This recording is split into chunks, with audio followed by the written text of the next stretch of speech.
Awesome. So once we have the online version, I'll share with you, so you can go back and review the materials. Okay. Okay. Let's start by sharing screen. Can you guys see my screen? Okay. And while we are doing this, please feel free to ask any questions on the chat to Derek. So Derek is here to help you. Okay, so as I was saying, we are going to be working mostly on POSIT Cloud. So this is our studio. If you figured out how to get epiworld on your R Studio local account, that's okay. You can do that as well. We just recommend you using the cloud version because, as I was saying, we have everything there already set, ready to go. Okay, so what I want you to do first is I want you to go and go to POSIT.cloud. So how many of you, can you raise your hand or virtually if you have already created your POSIT Cloud account? Okay. Okay, cool. If you haven't, please go ahead and try to follow along. Go to POSIT Cloud. You can use your Google account, create your account, and go and start from there.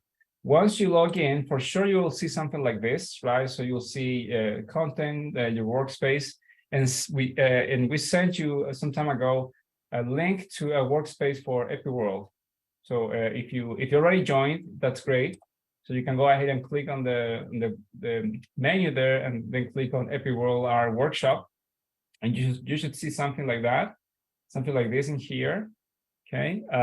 If you don't have access to it yet, let me see. We can share the workspace with you. Let me see if I can. Sorry. Copy. No, that's not what I want. Content. Yeah, I think I can do this. We did this before. Okay, invitations. Invitations are the member copy share link. Yeah. So if you haven't joined our workspace, please do so. You can go ahead and join there. Okay. In our workspace, once you join, you can go there and click epiworldR workshop, and you should be able to see your R sessions essentially here, right? And I want you to go and try to find one that says epiworldR workshop virtual. I know that some of you already noticed a previous one that you already copied, but I want you to go and do it again essentially with this, the virtual version, which has the latest version of the materials. Okay. So if you go and then click, it's an assignment. You should get a message from POSIT Cloud, our studio, saying that it's either resuming the project or getting a copy of it or something like that. That will be saved for your usage. So which means that you have all the files that we have here, but you can edit them at your will. So if you want to add new things, change things, whatnot, you can go ahead and do so. Let me see. Sometimes it kind of like fails a little bit. I don't know why, but okay. Was everybody able to join to open the workshop project? If you can raise your hand. Virtually at least. Anyone having any issues? Okay. Okay, cool. Any questions so far? No? Everyone clear? Awesome, awesome. Okay, so you can lower your hand down if you want. Sorry. Oh, and Derek, by the way, it might be that you are joining the same session. I'm not sure. Maybe you can create a copy of it.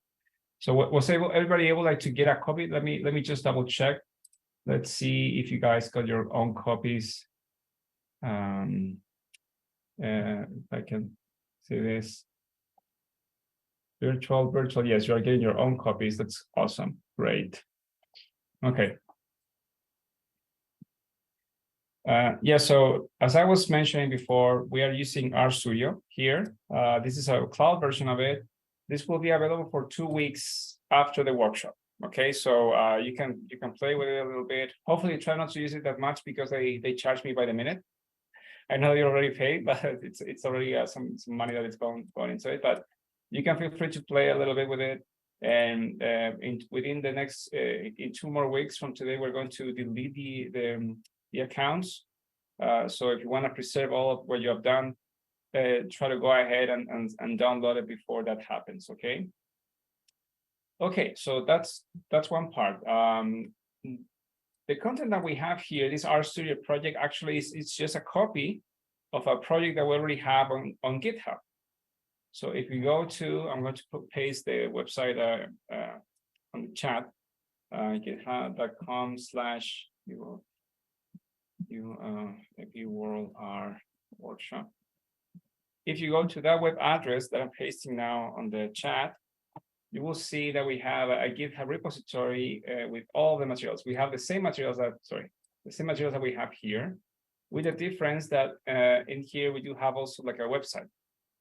So if you follow that address, copy it here, this is the same material. It's just it looks nicer. Okay, so it's just a website version. Was everybody able to get here? Yeah. That's the last address that I just shared. Okay, awesome. And this is what we are going to be following. So again, we're going to be jumping between the presentation, the website, but mostly we'll be working here on POSIT Cloud. Okay, we're just going to be jumping between here and there because this is just nicer. Now let me just walk you through it. Our workshop, today's workshop has 3 parts. Okay, we do have the setup that we are already doing. We will have the first part, which is basic modeling, because we're going to give you introduce you to the nuts and bolts of epiworldR with a few examples, tell you about the components of it. Then we'll have a break of 10 minutes. And the second part will be adding multiple diseases and tools. And again, so epiworldR, it's a general framework, so it doesn't need to be actually a disease. So it's anything that you can think about the diffusion process, for example, with a 10-minute break after that. And finally, we're going to finalize with a session talking about multiple runs. An important part of agent-based models is that usually you don't want to just look into just one simulation, but rather a stream of them, a larger set of them. And epiworldR does have a way to do that out of the box. Okay. So a few of the fundamentals, it seems that this is already covered because most of you mentioned that you already have worked with this, but just to be safe. So agent-based model is a powerful computational approach in which we essentially simulate worlds, right? Most agent-based models deal with the connected networks. You have agents that live in a system that are connected to each other, and things happen in the system. There are various types of agent-based models. epiworldR implements what's called a discrete time agent-based model, meaning that essentially time is discrete. We go day by day in it rather than continuous. Okay, but that said, discrete day by day doesn't mean that the unit needs to be days. You can think about it as steps instead. And you can, for example, run a model in which your simulation takes place just within 1 day, in 24 hours. So your days here will be just hours. Okay, it's the same. Since epiworldR is focused on epidemiology, so that's kind of like the motivation behind it. We do have a bunch of models that are pre-incorporated, pre-built into it, that we will be using throughout the workshop. And here, the models that we have implemented so far is the SIS model, which means this is a susceptible, infected, susceptible model, in which an agent can become infected and then recover afterwards, but it can also become infected again. So it jumps between states from susceptible, infected, susceptible. Then we also have the SIR model, in which an agent passes from susceptible, meaning that he can become infected with something, becomes infected, and then recovered. So those are the 3 states. And we also have a SEIR model, in which you have a susceptible exposed state in which the disease or whatever is latent, meaning that it's not infectious. Then the individual becomes infectious and finally recovered. These are the baseline models, and we also have versions of them that we call SEIR and SIR connected. By connected, the main difference here is that this model resembles most what's called the compartmental models, in which any agent can contact any other agent, right? So in the previous models I was just describing, you have agents embedded in social networks. So the way that the disease is transmitted is through the social networks, whereas in the connected models, you are assumed that any agent can contact any other agent across the population. Okay, any questions so far? No, we're good. You can stop me anytime. And again, so please feel free to use the chat as questions. We're a small group, which is great. I like that. So yeah, so feel comfortable to do any type of questions, okay? Okay, so now that that's clear, let's go to part one. So you can either follow it from here. If you click here on part one, this is the content, but you can also follow it from the POSIT Cloud. So if you go to the POSIT Cloud, our session, and you click here on files, right? You will see that we do have a file that's called part1.qmd.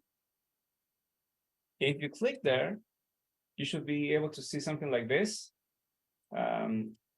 Some people, I think, unfortunately, will see something like this instead, which is nicer, but it's not good because it's kind of buggy. So if you are seeing the visual version of the QMD document, I recommend you switching to the source version here, because I heard about people reporting that switching between the source and visual version, the visual version will change some things of the code. Yeah, so there, can you help? Can you see the chat, please? Any questions so far?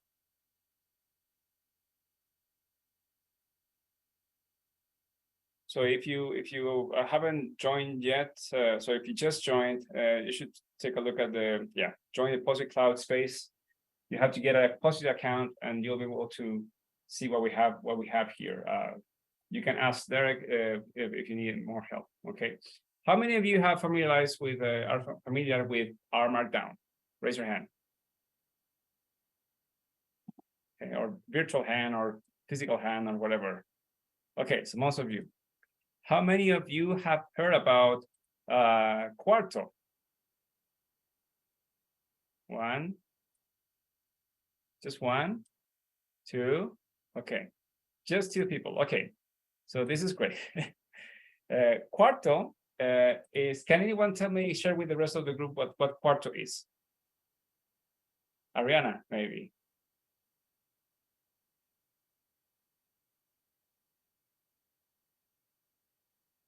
Oh, you're muted. Can you unmute yourself? I think you can, right? I guess to my best of my understanding, it's like a combination of Jupyter notebooks that allows like flexibility in creating output and the ability to share those notebooks with others. Yeah. So that's kind of so that's a way of saying, of course, yes, that's right. And you can use Jupyter notebooks with this. So the thing about Quarto is the next generation of R Markdown. If you use R Markdown, you will be using Markdown Quarto in the next few weeks or months, actually. So the whole thing is that RStudio, who are the authors of R Markdown, decided that they wanted to expand this thing and to use it in other languages, not just R. Use it with Python, use it with Julia and other things. So they created Quarto, and the decision here is that although they will continue to maintain R Markdown files, so the R Markdown package, any other new feature that's going to be added is going to be added through Quarto instead. Okay, so if you want to stay up to date with Markdown files and stuff, I invite you to go and visit the Quarto website. So if you type quarto.org. That's where we have everything, right? So this is essentially what I was describing: Python, R, Julia, and others. Okay. So yeah, and by the way, the website that we have here was created with Quarto, which is pretty much like R Markdown. Okay. And just like it, R Markdown mixes just like R Markdown, Quarto mixes text, right? with code. If you are here, okay, so if you were able to reach to the part 1 QMD before I'll tell you anything, I want you to run the code. So this is a motivating example. So first of all, if you go ahead and click on library here on this line of code, and you select here, and you can, let me see, I think this is, if you can then press Control Enter, it will run that line of code. The same thing here, I'm going to create a model now. So as a motivating example, let's imagine that we want to simulate the COVID-19, but also with the flu. Okay, we just loaded epiworldR, and we have COVID-19 as a main virus on a population of 20,000. We have the flu with some features. We have some individuals who wear masks, but we are also introducing a policy that we call global action that adds an intervention on day 20, vaccinating individuals. Using epiworldR, this is how you would do it. This is an SCIR model. So if you run these lines of code here, by either selecting the whole thing and pressing Control Enter, or if you just press play here for the current chunk, you should be able to run this piece of code. If it runs successfully, you can then go to the next code chunk and run it. So if I run this again with the play button here. Hey, George, could you zoom in on the screen just a little bit? Sure, of course. Thank you. Yeah, is that better? Yeah. So if we go ahead and run this model with the run function and we print it out, you will see that the model ran already. You're saying the model ran, and it shows us some information when we print it on the screen, right? And what type of information can we see? Okay, if you go ahead and take a look at the next chunk, you will see that we can plot the incidence, which I'll describe later on, the reproductive number and generation time, which are some important epidemiological measurements that are both valid for social networks and social phenomena and epiphenomena, if you want to think about it in that fashion. So if you run this code chunk, you should be able to see something like this. Was everybody able to run this bit up to here? Can you raise your hand virtually, or? Yes on posit, no on my home installation. Yeah, that's okay. Thank you. Yeah, no, that's to expect. So one thing is that to mention is that the epiworldR package has been around for 3 weeks, something like that. But we actually have a new version that is the one that is on POSIT. So that's why it might not have run. Okay. The new version will be posted. It's already on its way to CRAN, so it's under review. But you should be able to type install packages then within the next week. Okay. Again, if anyone has any trouble, please let us know either through the chat or raise your hand. Okay, so what happened here? What we just did is that we created a model that has 2 viruses, that has a tool, and that has an intervention. Doing all of this in most agent-based model systems is not very straightforward. And furthermore, this model will run very quickly. As you can see, we use 20,000 individuals, and when we run it, it took less than a second. So it's super fast. Okay. So what's with epiworldR? Well, I'm going to tell you. So I'm going to switch now a little bit because I do have a figure that I want to see on the website. And epiworldR is, I'm on the part 1, by the way. So right here. epiworldR is actually, it's based on a C++ library that we have been building for about 2 years now. Okay. It's highly complex. You can build arbitrary agent-based models with it. But right now what we have mapped so far to R is a lot of bits, but not all of the potential, not all of its potential. That said, if you take a look at the documentation of epiworldR, which we will see in a few minutes, we do have a lot of functions, and it already has a lot of like toggles that you can move. This is a general overview of epiworldR. So any model, for example, in any model, you have these components. So models have agents, which could be from network data, right? Which tell how the contact happens. Models can have multiple parameters, which can be user-defined, And these parameters can affect how viruses and tools, which I'll explain in a second, how this works. Models can have multiple viruses also. Viruses can mutate as well. And we can have multiple tools. And by tools, I mean, for example, mask wearing, using vaccination, social distancing, and whatnot. And furthermore, we do have the capability of implementing interventions, which can happen throughout the modeling framework. And you can have not one, but multiple of them. So putting all of these things together, you can have essentially an infinite number of models running, okay? Very different models. So right now, we do have a handful of them implemented, but later on, you will be able to build your own, essentially, your own compartments. So let me now show you the next example. Okay, any questions so far?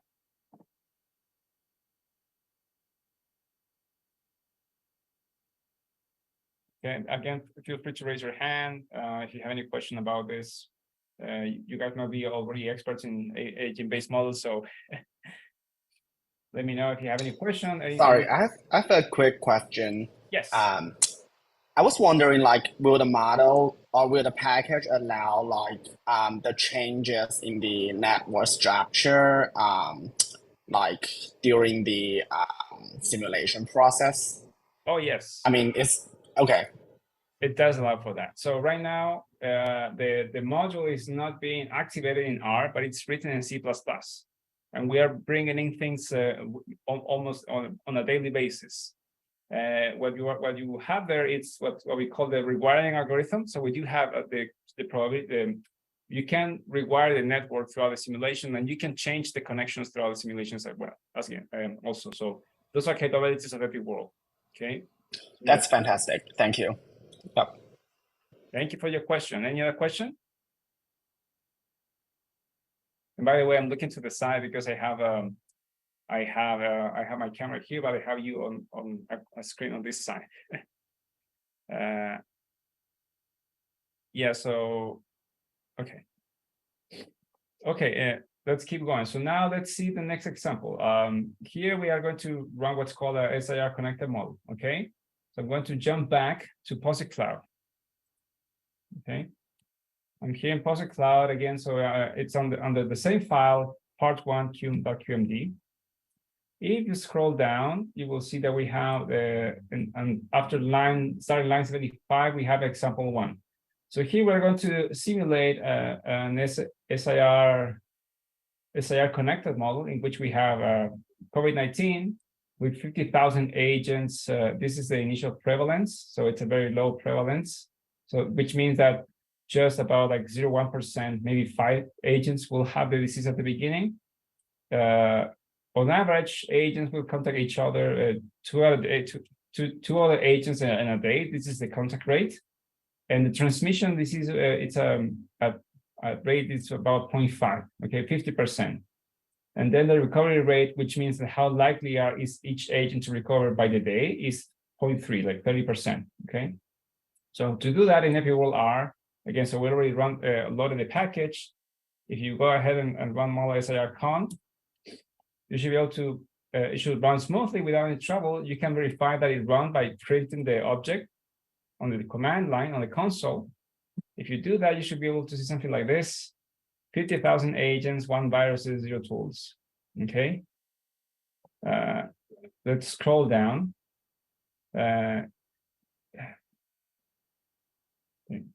So this is what we look. And then to run the model, we use the run function. Okay. When in the run function, we have, let me see, let's check out the help file. We have 3 parameters, which is the actual model object, the number of days, the steps that you would like it to run, and the seed. Why do you think we need a seed? Can anyone tell me why do we need a seed to run this? Reproducibility. Exactly, right? So this is a stochastic. This happens with by chance, everything, all of the steps. So if we want to get the same results every time, we need to set a seed. You can set a seed either this way, or you can do it like the common way in R, which will be something like set seed, whatever number, and this will also be reproducible. Okay. For now, I'm just going to keep it like that because that's what everybody has. And if we run the model, let's see if you click this line, if you execute this line of code, you should see that it's done. And then we can go ahead and see more details by using the summary function. If you go ahead and run the summary function, you should see something like this. The summary function shows more information, of course, right? So right here we have this is all that we got. It shows you some information about the model, the duration, how much time it took to run, and this is a relative speed. I've seen so far in some examples it can reach up to 30 million agents per second, so it can be very, very fast. We don't have any global actions right now, right?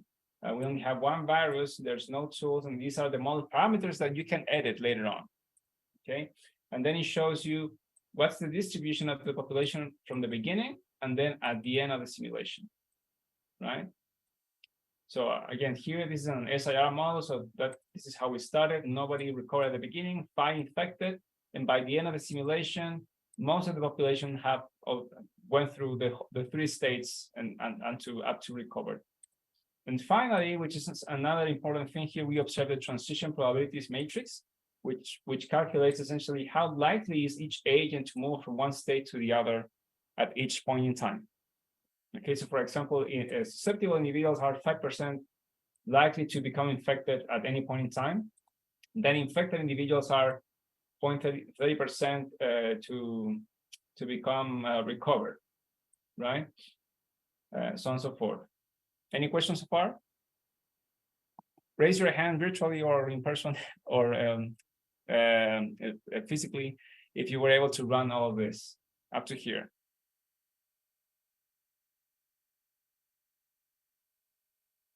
We have 1, 3, 4. Okay. Okay, awesome, excellent. Any questions so far about what I just showed you? I have a question for the transition probability. So there are like 3 stages, and where did we tell the computer that we want to look at those probability at each stage? Like the 3 stage, did we set up a 3 stage? Yes, so this is because this is a built-in model. So we have the SIR model that already specifies the 3 states by construction. Okay. And then automatically the model will compute the transition probabilities. If you're using other model that has other states, it will do the same, but for all of the states. And this is also like a sanity check because this way you can see that things are working as it's supposed. Since the SIR model is linear, right? So you go from one state to another SIR, and you cannot like switch back. You shouldn't see you should see zeros in the down diagonal, right? Because for example, here, if I check this entry here is how likely is an infected individual to become susceptible, and in the SIR model that's not possible, right? So that's why we have 0% chance. The same with a recovered individual to become susceptible, 0% chance, and so on and so forth. So this is a good sanity check. Good question. Any other question? No? And again, this is a connected model, meaning that all the agents are connected to each other in the simulation. So we don't have a social network per se right now, but we can, in principle, have a network, a social network. And going back to a previous comment, we do have the capability of like rewiring the graph throughout the simulation. Right now it's off, but it can be turned on at any point. Okay. So if you take a look at the epiworld class, as I was mentioning, we do have a lot of things going on here. So if you use this function here that I just run, this will show you what methods are available for this class. Furthermore, if we type, for example, the question mark epiworld model, you can see all the functions like readily available functions that we have for the model itself. I'm not going to go over all of them because we don't have that much time, okay? But we have them here. So, and we do have a lot of examples. So I also invite you to, if you have any question about anything that we're doing here, any function, go and take a look at the health file of the package, because we have put a lot of effort into it. So for example, if you wanted to learn more about the model SEIR or the SIR connected model, which is what we just used, you can go and check the health file, and it will tell you all the available parameters and all of the information that you have about the model, with some examples at the bottom. Okay. And as you can see, we do have a lot of things that some of them we are going to be looking at today. Okay. As with almost anything in R, you can plot things. So if you go ahead and take your model and plot it like this, I'm just going to run this code chunk. You should be able to see this beautiful figure, which is very common in agent-based models of SIR models, right? So it shows you the population, the day, and what's the distribution of the population throughout the simulation. Okay. Any questions so far? I have a question. Yes, go ahead. Sorry, I came in a little bit late. I'm wondering like if there's any way like to incorporate like the geological information into it. Like for instance, like we assume these individuals like they are sparse or like differently distributed geographically. Okay, yes, there is. So we will see later on some of more advanced features, but this is not built in by construction, but rather the whole philosophy of epiworldR is that it should be very flexible. Which means that it's kind of like bare bones. But if you wanted to use some features of the agents to change how things happen, we can incorporate agents data and have that data to affect the chances of transmission, the chances of recovery, so on and so forth. We do have an example of that later on. Thank you. Okay. Some other things that we can get from epiworldR. So right away, so for example, with get his total, you can get the data, so we can access the database, and you should be able to get the details of the daily counts of how agents are distributed across the states. We can also take a look at the reproductive number. Okay, so I'm going to first compute it with this, plot it, and show you what it is. Okay, so talk a little bit about it. So how many of you know what the reproductive number is? Raise your hand.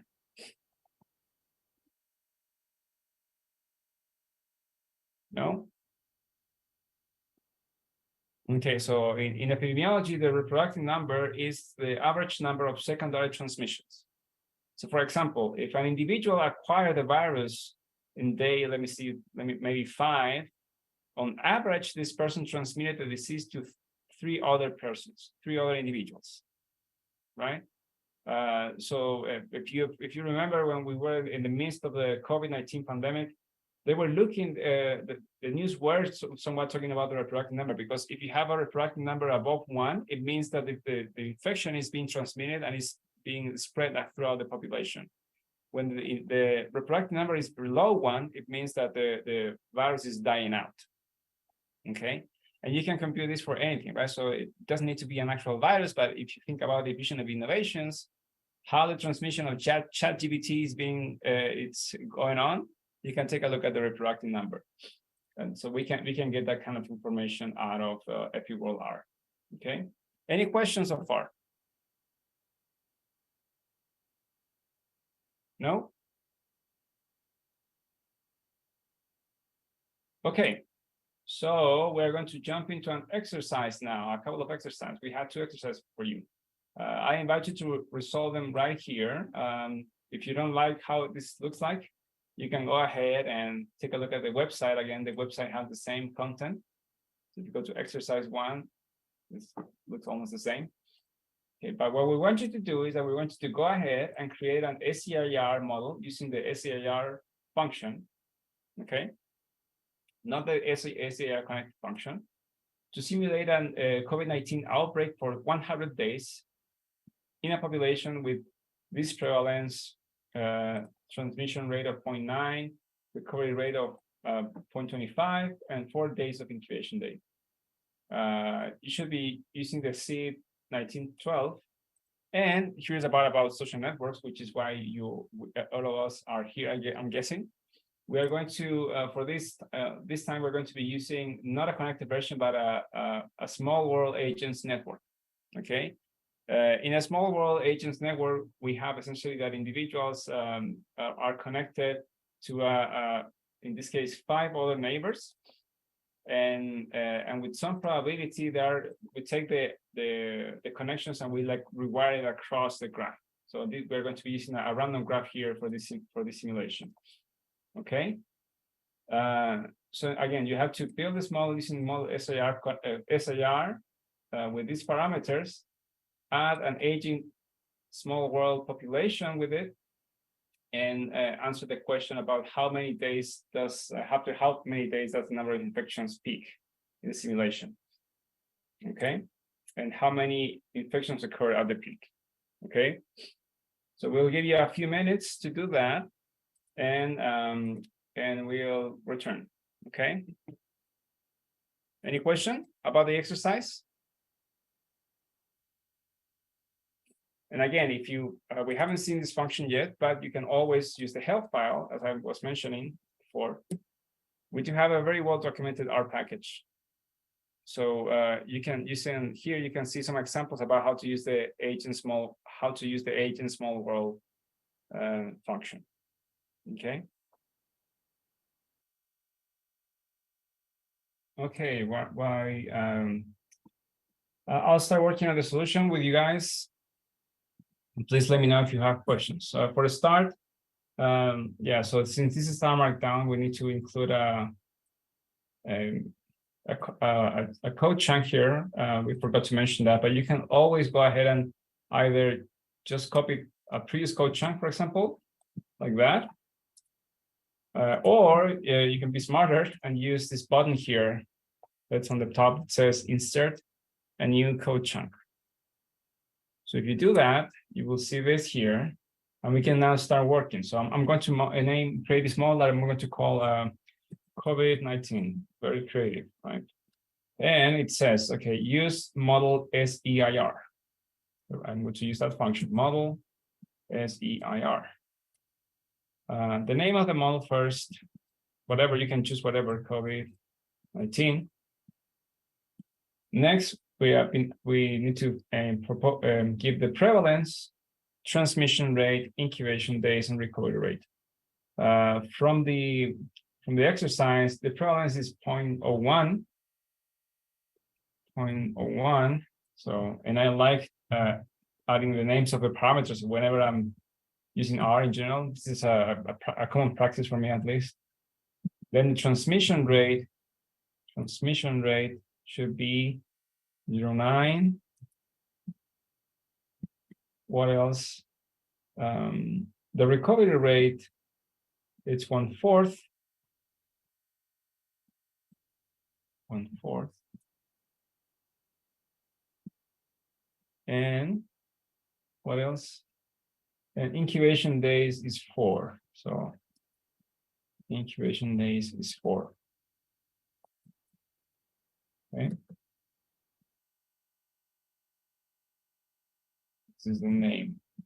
I'm old-fashioned, so I like also to have all my parameters aligned like that, because I think it's easier to read later on. If you go ahead and run this line of code, running this should create in your environment up here an object of class epiworld SEIR. So if we print that out, COVID-19, it should look something like this. Okay. So far, so good. Now we need to do something else, right? So what do we need to do next? Creating the model. What's the next step? What do you think? We need to add an agent. Yes, we need to add agents. And how do we do that? With a function. Agents from small world, right?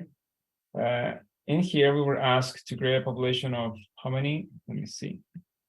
Of 10,000. So, and first we need to pass the model. That's the first argument. So the model is COVID-19. And then the number of agents is 10,000. Then we have what? K, which is the number of neighbors that will have 5. D, whether it's directed or not. This is not directed, it's an undirected graph, false. And finally, the rewiring probability, which is 0.01. Okay. Let me see. So we do this. We have the agents, and what's the next step?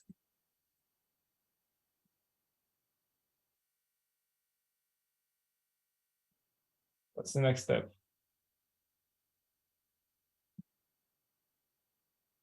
Yeah, so if you can see now, another print COVID-19, it says it features, it used to say it features 0 agents, now it says it features this many agents. What's the next step? Do we just run the model? Yeah, right. So we type run COVID-19 for how many days? 100. 100 days. 100 days. And the seed, we were asked to use a seed, 1912. 1912. Okay, so if we run this line of code, that was pretty fast. Okay. And we're almost done, right? So if we print, let me print this out. So what do we see now? Yeah, now that the model was run, we now have a new line. So it used to say the model hasn't been run yet. Now it says the final distribution is. So it tells us what's the result at the end. But we were asked what thing? So we were asked about, let me see, how many days does the number of infections peak in the simulation? How many infections occur at the peak? So what can we use to get the answer?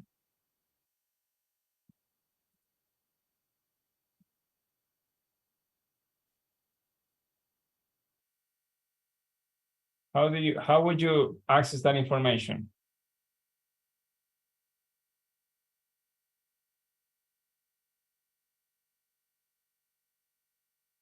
We could use we need to see what's the trend, right? So for a start, we can plot it, right? So if we plot it, COVID-19, we should be able to see something like this. So infections is here in red. So it seems that it's around day 10, actually, around there, right?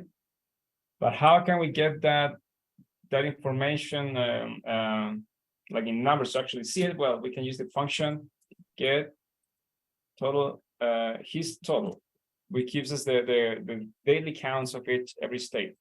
So COVID-19, I just want to name these totals, right? I do this. We will see here, I'm just going to use the head function to see the first handful of observations, right? So if let me now inspect this using the view function in R.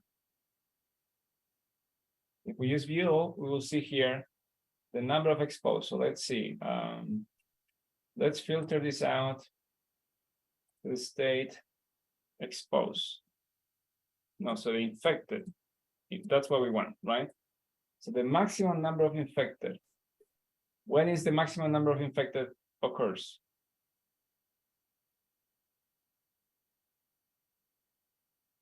Can anyone tell me? When does the maximum number of infection happens?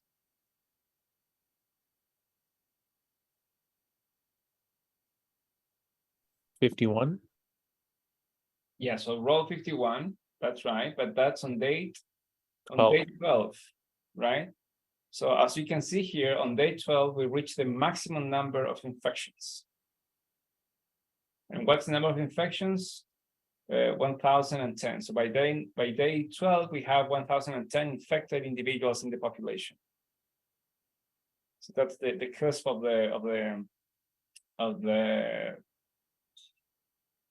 simulation, right? Any question so far? Raise your hand physically or virtually if you were able to do what I've done so far.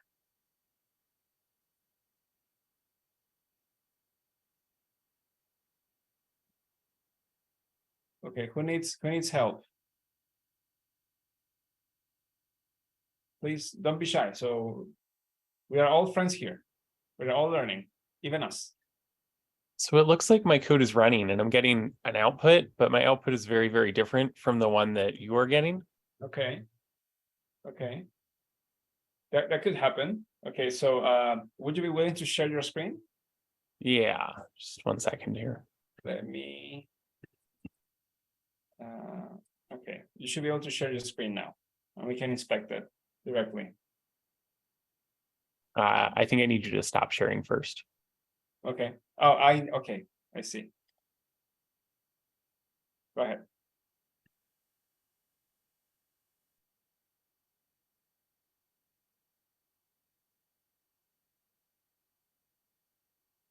So here's my R chunk. And when I run the plot, at least, I just get this goofy looking thing like this, Oh, okay. which makes me feel like something is wrong. Oh yeah, I know what the problem is. So take a look at the transmission rate. That's supposed to be 0.9 instead of 0.09. Yeah. Ah, If you rerun this, all right, perfect. Thank you. perfect. No, thank you. How's everybody else doing? Good? Anyone needs help? Yes, no? Okay. Yeah, so now let me go through the other exercise. And please don't be shy. Let us know if you have any question. So now how we will do this, right? So plot the reproductive number of the COVID-19 simulated SIR model over 100 days. So how do we do that? So we can, if you're unsure, you can always type epiworld. This is what I usually do with any R package, actually.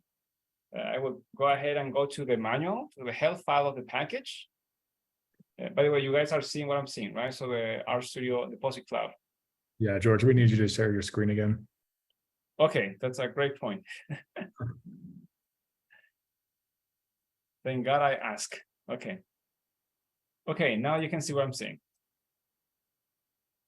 Yeah, so usually this is what I would do with any R package if I want to, if I need help. So for example, I've been an R user for about 15 years now. Wrote my first R package about 10 years ago, maybe more. But I still don't know all of the workaround of iGraph. So I still use a lot of the health files there. So usually what I do is that I will go and use the question mark in the console and then type a function that I know. For example, model SIR. So if you go there, you will see the SIR model help file, right? But usually, actually always at the bottom, you will see a button here that says index. So if you click there, you should be able to see the whole list of functions available in the R package, right? And as I was saying, if I don't know anything, for example, reproductive number, I don't remember, when you are here, you can type, is it here or is it, no, repro, yes. Yeah, you can go ahead and here in this window here, you can look for help and reproductive number. And we actually have a function that gets us what we want. So plot reproductive number. And how do we use that? Plot reproductive number X. Well, what's X? Let's see. X, an object of class epiworld. Okay. So if I go ahead and just type plot reproductive number total, this is COVID-19, I should get this thing, which is fine looking, but that's expected. We do have actually a talk next week at the Sunbelt conference about this phenomena. There's a very interesting patterns that happens depending on the type of network that you're dealing with and how things spread out. But that's how you do it. Can you raise your hand if you were able to run this code chunk?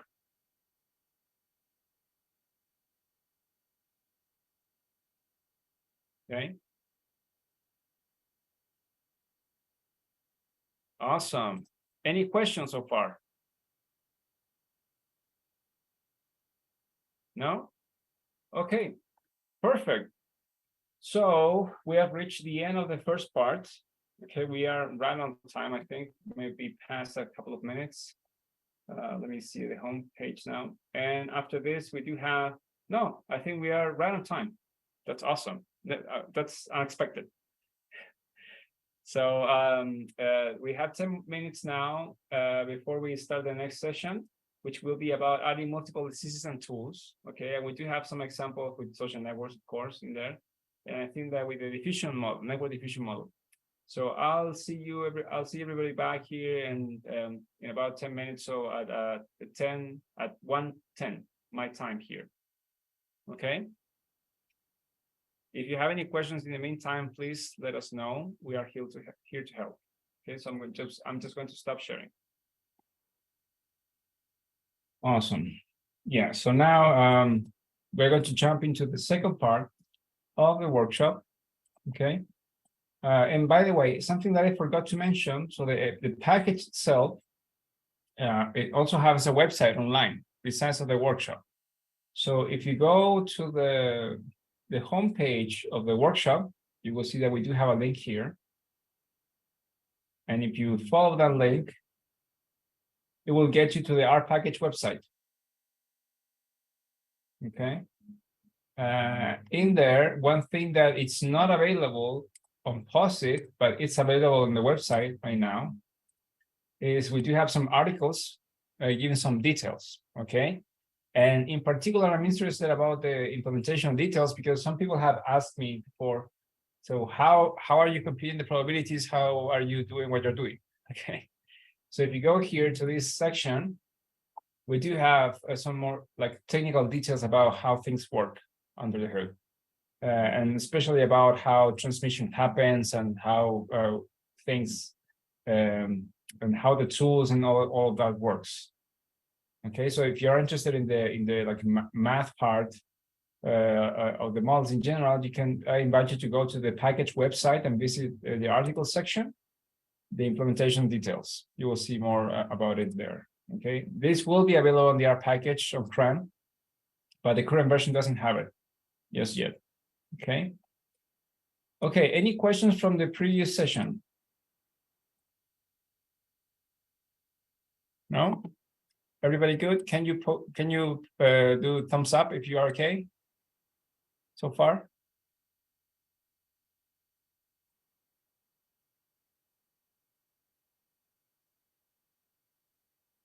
Awesome. Okay.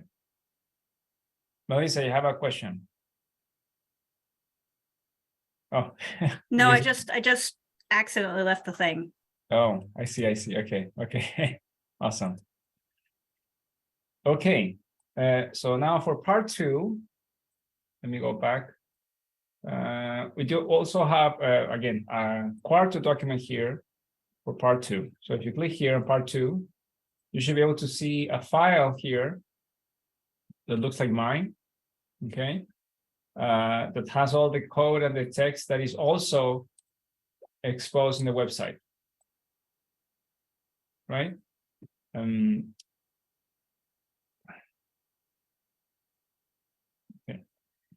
So as I mentioned before, epiworldR supports having, sorry, let me see.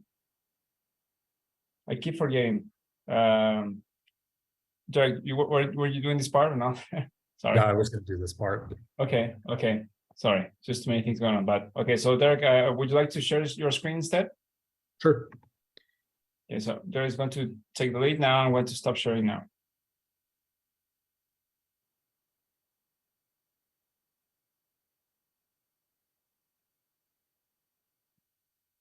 All right.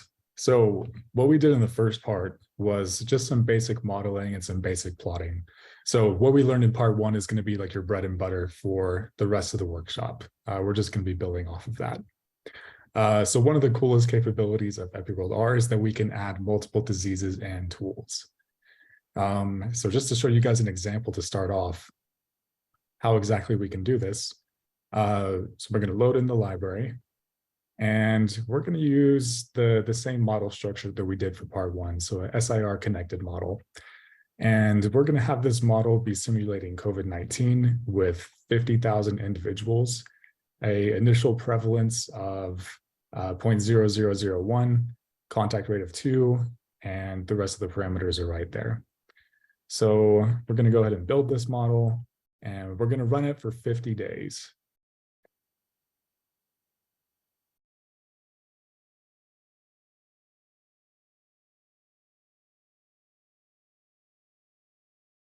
All right, so the model is ran now. So this is nothing new. This is all stuff that we did in part 1. We just built an initial model for COVID-19 with 50,000 individuals. So now where it comes in, let's say we want to add in another virus. So let's say we have COVID-19 and flu in the same population. So then we can just use the virus function to create or design our new virus. And something that George and I purposely did when we were creating this package was we tried to make everything make sense as far as like function names. So if you want to create a new virus, use the virus function. Next, we'll learn how to add the virus. So if you want to add the virus to a model, we just use the add virus function. So if you guys ever get stuck using this package, the names are pretty intuitive for the functions. So you can just think of, well, what if George named this function? So we're gonna do that. So for building this virus, we're going to assign it a name, which in this case, we're going to call it the flu. And we're going to assign a probability of infection of 0.3. So the probability that the flu in this population infects any given agent or individual is 30%. That's how you would interpret that. So now we're going to go ahead and run that. And we assign it to a new object, which we're going to call it flu. And for adding the virus that we just created to a new model, we're going to use the add virus function, and we're going to specify the existing model, which we created right here. And we're going to specify which virus we're wanting to add to the model. And we're going to specify also the initial prevalence of the flu, which in this case is going to be pretty small. So it'll be the same as the COVID-19 virus. So we go ahead and add that to the model. And from there, the next thing we have to do is run the model again. So up here, we created the initial model. Then on the next step, we created the virus. Then we added that virus to the model. And now we have to run the model again, now with the extra virus. So we're going to run it for 50 days. And we're going to take a look at the output. For some reason, it's not showing. I think there might be a...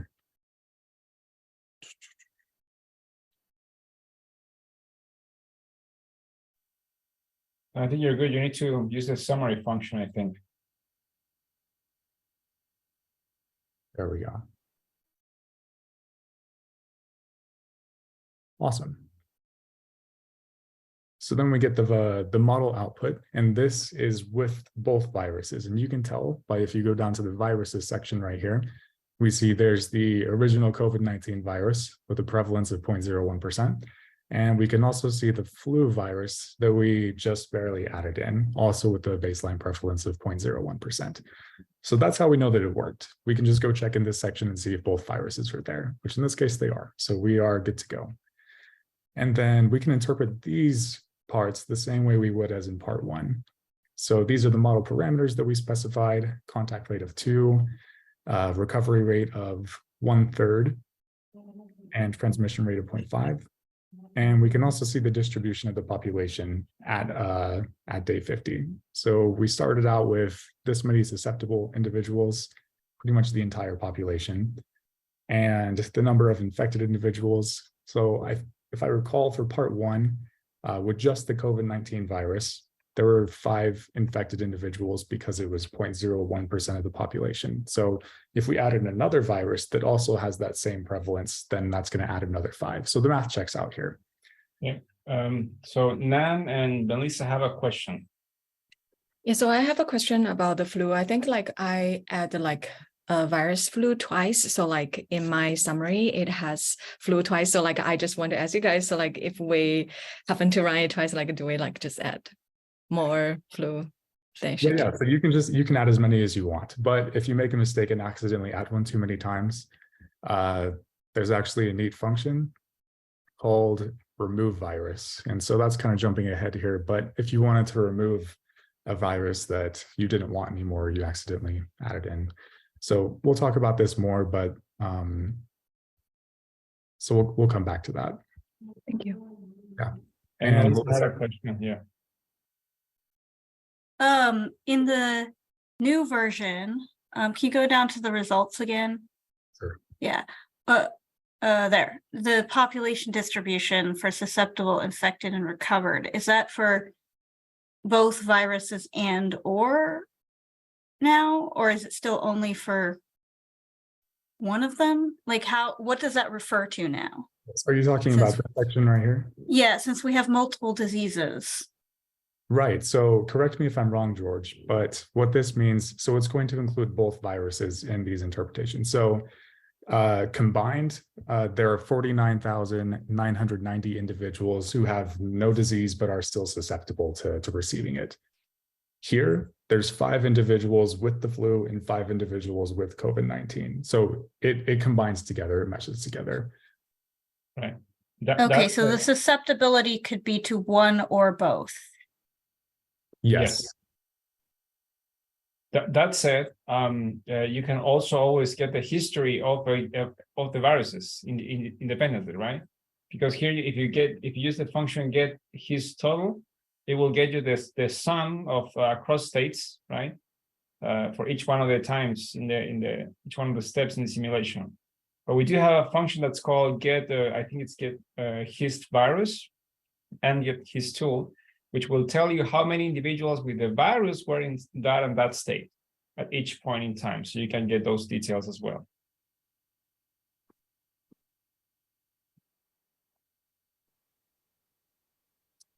Thank you, George. Did that answer your question, Melissa?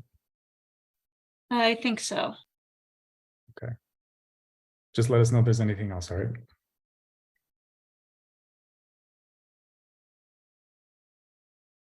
Okay, perfect. So I believe we left off, we ran this line right here. So we took a look at the model results. So something very similar for plotting what this is going to look like. One of the most important things we can get is the reproductive number. So we can assign that to a new object. And from there, we can plot the results. And so you guys are going to see something like this on the right-hand side. It's a little bit harder to see just because it's squished in. See if that'll make it better. Yeah, just a little bit. So the distribution of the different parameters, so susceptible, infected, and removed, those look about the same as the previous model. There's slight differentiations in it. The biggest difference we're going to notice is in the reproductive number. So this is where we can analyze the reproductive number by the virus of interest. So it kind of gets cut off right here, but there's a specification for COVID-19 and the flu. So there's a legend there that we can use. So black is going to represent COVID-19 and red is the flu. So here we can kind of look at the differences between the two viruses and their reproductive numbers. So it looks like pretty much the entire time before the first 20 days that COVID-19 has a higher reproductive number. So that means that the number of secondary transmissions is much higher than the flus, but then they taper off and observe about the same pattern after day 20. So does that make sense for interpreting the model parameters and the reproductive numbers for the two viruses? Does anyone have any questions on that?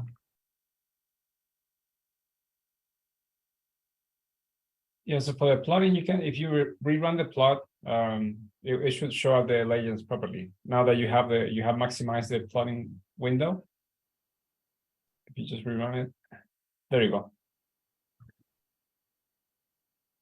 So you'll see that looks a lot better. So there's a distinction between the COVID-19 virus and the flu virus for the reproductive number, and we can see how they behave over the simulation.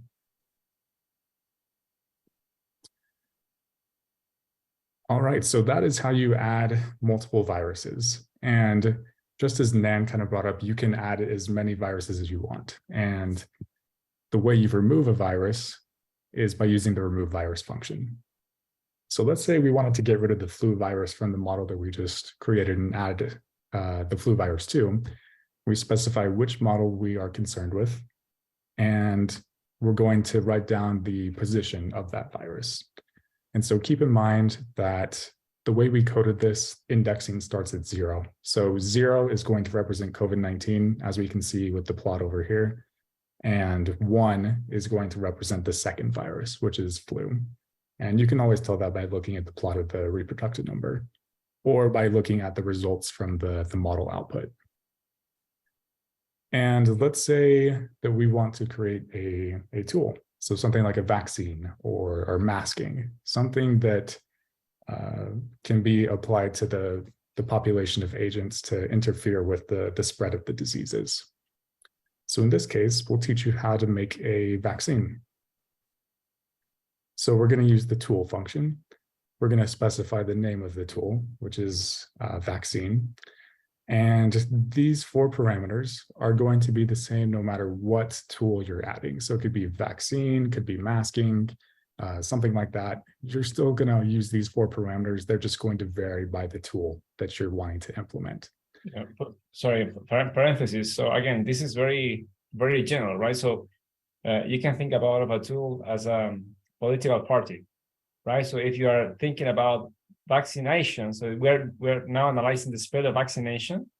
You can see as a tool the political party. So Republicans may be less likely to adopt the vaccination behavior, whereas Democrats may not, right? In terms of the U.S. politics. So tool, that's why we name it tool, because it could be anything, right? So that's why we don't have a mask, vaccine, or social distancing. Does that make sense? Yeah, go ahead, Derek.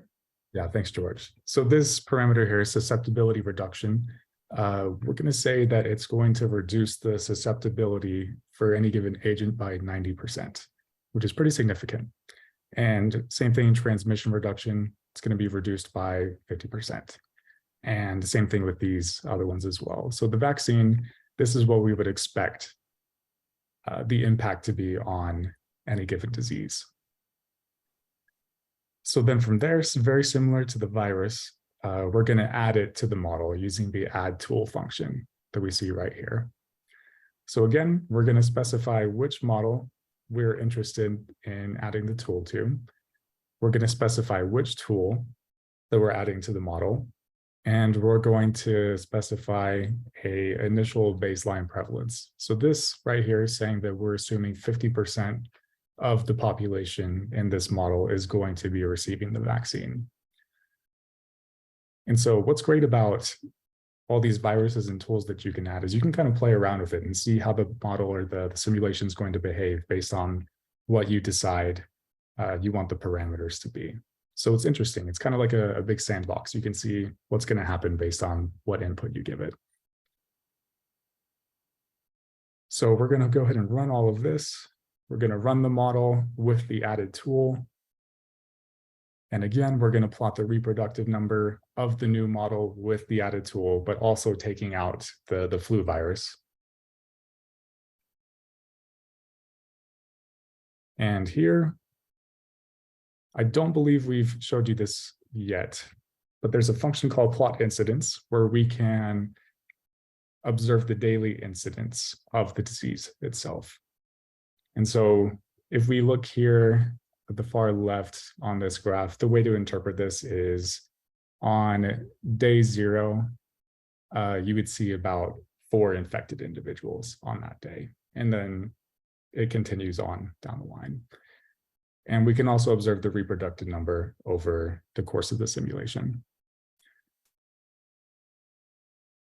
All right, any questions on implementing viruses or tools using this package?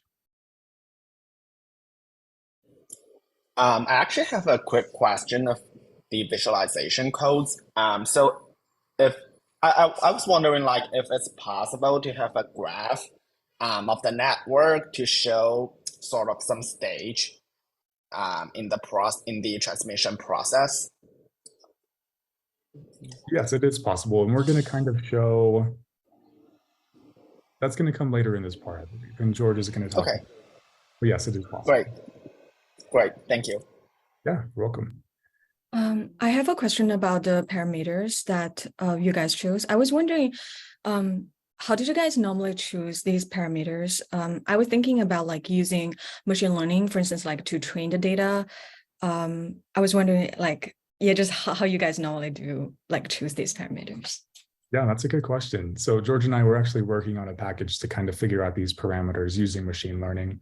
But usually what you would do is you want the parameters to reflect reality the best you can. So just any research you can do on, the effects that a vaccine would have on a virus. And so that's where we collected this data from. We wanted to get as close to reality as we can. Yeah, that's right. That's a great question. Yeah, Elisa. In the daily incidence chart, it's cutting off well below the susceptible would show up. Is doing that automatically, or did you tell it not to show the susceptible line somewhere? Right. So let me answer that question, Derek. So the daily incidence essentially is how many new cases you have in each state, right? So how many people have been added, right? Since the susceptible is the initial state, nobody can be added to the susceptible state, so there's no change. Just like you see less susceptible every day. So because of that, the only thing that we observe in the curve is infected and recovered. So the function, yes. So why is susceptible showing up in the legend? It's just by design. We could take it out in principle, but it's just to show that, yeah. I'm not yeah. So that's how we just build it, but it's not that there's essentially there's no new daily incidence in susceptible, right? So. Right. Again, it has to do with how many new cases, how many new infected individuals we have, how many new recovered individuals we have. Okay. Is there a way built in if one's generating that to take that out of the legend? Yeah, so I would say that most, if not all, of the plot functions, they return invisibly the actual data. So you can go ahead and, for example, if you don't like the default visualization, you can use the plot function, but capture the output.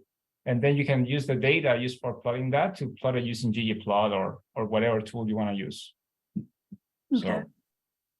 So I could see something where if you were looking at something longitudinally, and you introduce a new variant, and then that would increase the susceptibility because people would be susceptible to that variant. So you could have susceptibility going up and down over time. Oh, okay.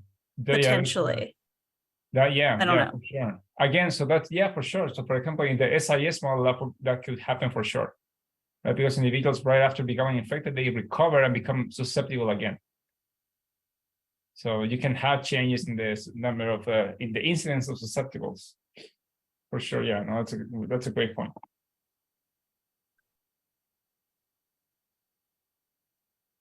Awesome. Any other questions? Any other questions?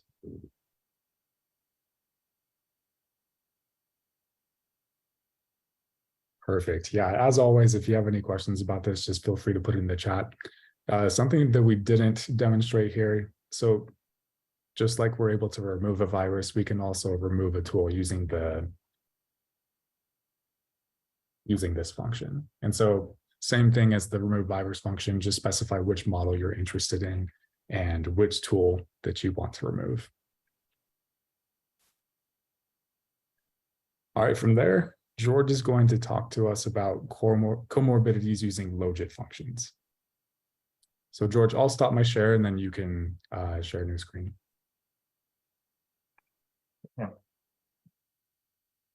Awesome. Thank you, Derek. As we were seeing before, okay. So this is a very powerful feature of epiworldR, and this is something that you won't see I would see most of the agent-based modeling frameworks, which is using logits to simulate to compute probabilities. And by that I mean, let me show you. So how many of you are familiar with the logit regression?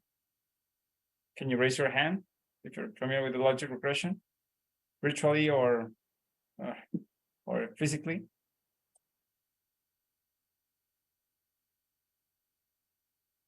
the logic or logistic regression, it's also called sometimes. Yeah, so these are the logic function. Essentially, it's widely used for modeling probabilities, right? So you will have, for example, you have a linear combination of parameters in which you want to, like, for example, make female or male individuals more or less likely to become infected, make infection probability a function of age, and a bunch of other things that could get very messy usually when you're using like most agent-based models. But if you're using epiworldR, we can just go ahead and build using the virus logic function. So this has a few steps, a handful of steps that we're going to follow. Okay, so just for you guys to not get lost. So first we're going to create a model. Okay, and then we are going to do something that we haven't done before, which is assign agents data to the model, right? So if you remember, every time that we printed out the model, in the summary section, it will say data, agents data, none. But if we do have data, we can connect it to the model so we can actually make use of it. Once we do that, then we're going to be using the function virus function logic to create to make that the probability of recovery, the recovery probability, make it a function of the logistic regression based on individuals' features. Okay, so now it's not like everybody's going to have the same recovery rate, but elder individual are going to recover slower than like a younger individual and whatnot. And once we do that, then we are going to alter the virus to change the recovery rate using the set prop recovery function. Okay, and finally run the model. So if you follow along, again, I'm at line 104 here in the document.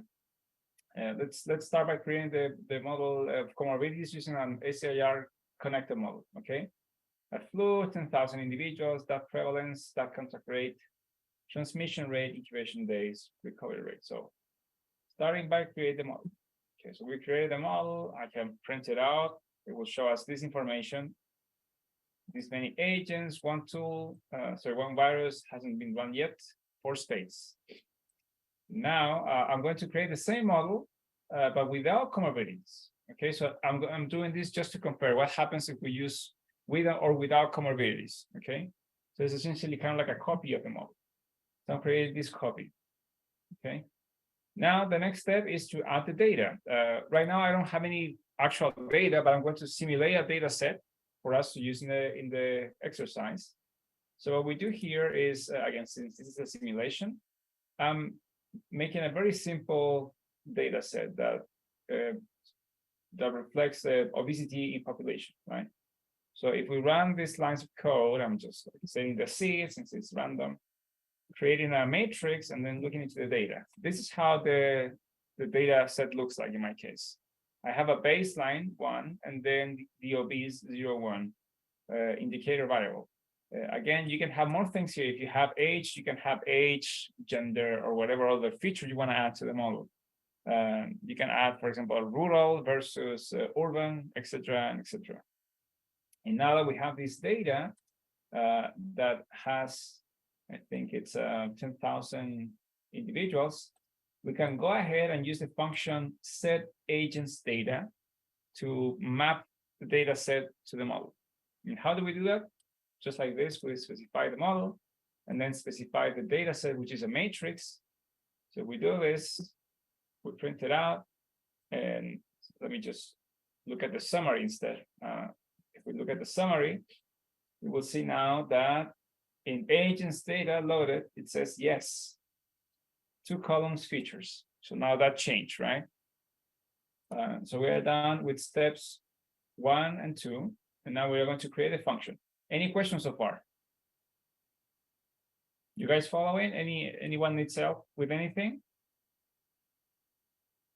I'm not quite sure I understand everything that's going on in the generating the obesity sample. Okay. Could you just briefly walk through that, please? Yeah, of course. So the first step is, since this is random, I'm generating a seed, right? That's the first thing I need to do. After that, I'm using the function cbind in R, which is just to like paste 2 columns, right? So if I have 2 vectors, I can put them together to form a matrix, which is what we want. And I'm doing the following. So since I want to have the baseline to just be one number, a fixed number, think about it as the intercept in a logistic regression, like the constant. I'm creating a constant equals to 1. And then I'm using the function sample int to sample from 2 numbers, right? From 1 and 2. So if you run this on your own, for example, let's just run this, just this bit, you will see that it generates randomly a vector of 2s and 1s. But since I want this to be a 0, 1 variable, I am then subtracting 1. So if I run this piece of code here, you will see that now it's 0 and 1. And finally, since this is inside of the cbind function, it takes the data and pastes it together to form a matrix and saves it as object X. That's what's going on. What is determining I guess the prevalence? Is it completely random? Is there something? That's a great question. Yeah. So in this case, the sample int is going to be uniformly sampled. So the distribution of obesity, if we can do a table, right? So if I do a table, it's X, the second column, which is obesity, you will see that is equally distributed, essentially. All right, thank you. I assume there's a way to instruct it if it's not equally distributed. Yeah, of course. But we are just doing this just to have some data to play with. But yeah, of course, we can do that. Awesome. Any other question? No? Okay. So now let's do the thing about the virus function. So the virus function here, the function logic, it's a little bit complicated, but I hope you can understand it. Let me see if we have it here. If we look at the health file, we do have one equation somewhere in the middle. We should have. I thought we have. No, it's not here. Sorry. I think it might be in tool from logic. Okay, this is something that I think I need to add to the documentation. Oh, it's not here. Oh, there. Can you point out that we need to add the equation for this at some place? I thought that we added. Sorry. Yeah. But the way that this function is that this is going to create a special function that we can use in with Netplot. Sorry, with epiworldR. And we need 3 parameters. First, the variables that we're going to be using in the model. Essentially, this is the position of the variables indexed from 0, right? Then the coefficients that are going to be applied to each variable, right? Just like the coefficients in the logistic regression, the beta coefficients, if you want. And finally, the object model. Since we only have X has 2 variables here, right?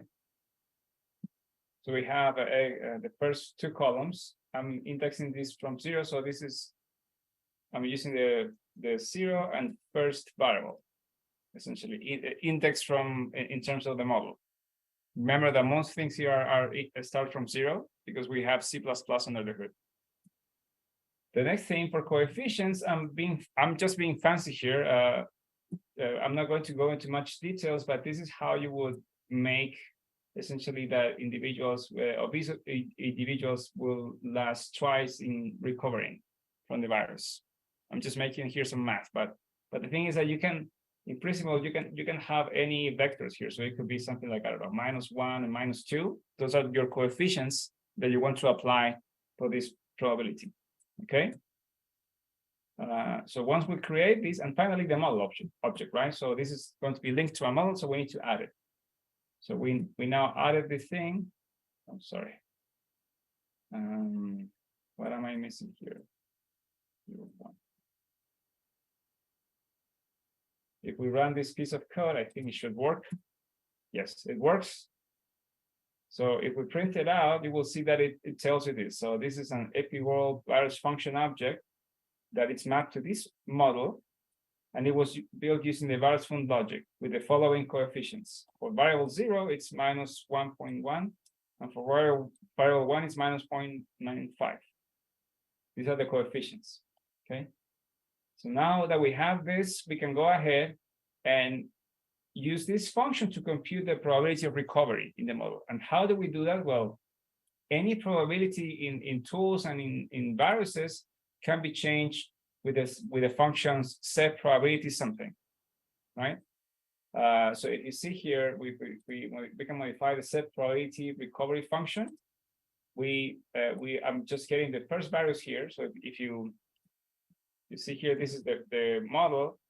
And then if I run this, I'm accessing the first virus of the model. You can also like access the viruses individually. I'm passing the virus that I want to change. I'm passing the model object. And finally, for bfun, I'm passing the function that I just created. When we do that, we are now making that instead of computing the probability of recovery as a fixed probability, now it's based on a logistic regression in which the features of the individuals are taken into account. Again, if you're thinking from another like social networks model, diffusion of innovations, you can have individuals who are older be harder to adopt a behavior than younger individuals. And this is how you could map it out. You can like simulate it, right? Because that way everybody will have the probability of something happening will be a function of their features. And this is something that makes the epiworldR very, very powerful. Any questions so far? No? Were you guys able to run up to here? So by the way, you can always if you're using this, you will see that we have a button here that says run all chunks above. This is something that I tend to do sometimes. If I like, it has passed a lot of times since I like run my models, I will go ahead and click here to execute everything until up to here. So I make sure that I'm following the same. I'm doing the same. Okay, so everything it's clean. Okay. So now that we have that, so what we have done so far again. So we have the model. We have added features to the model based on a matrix of covariates, right? Features. We have created this function logic that makes the recovery probability be a function of their features. Use that in altering the virus to use that. And we are done. So now that we have all of this, we can go ahead and run the models. So if we go and run these two models, right? Remember that we have two, one with comorbidities and another without this fancy thing going on. Let's run them. Let's see what happens.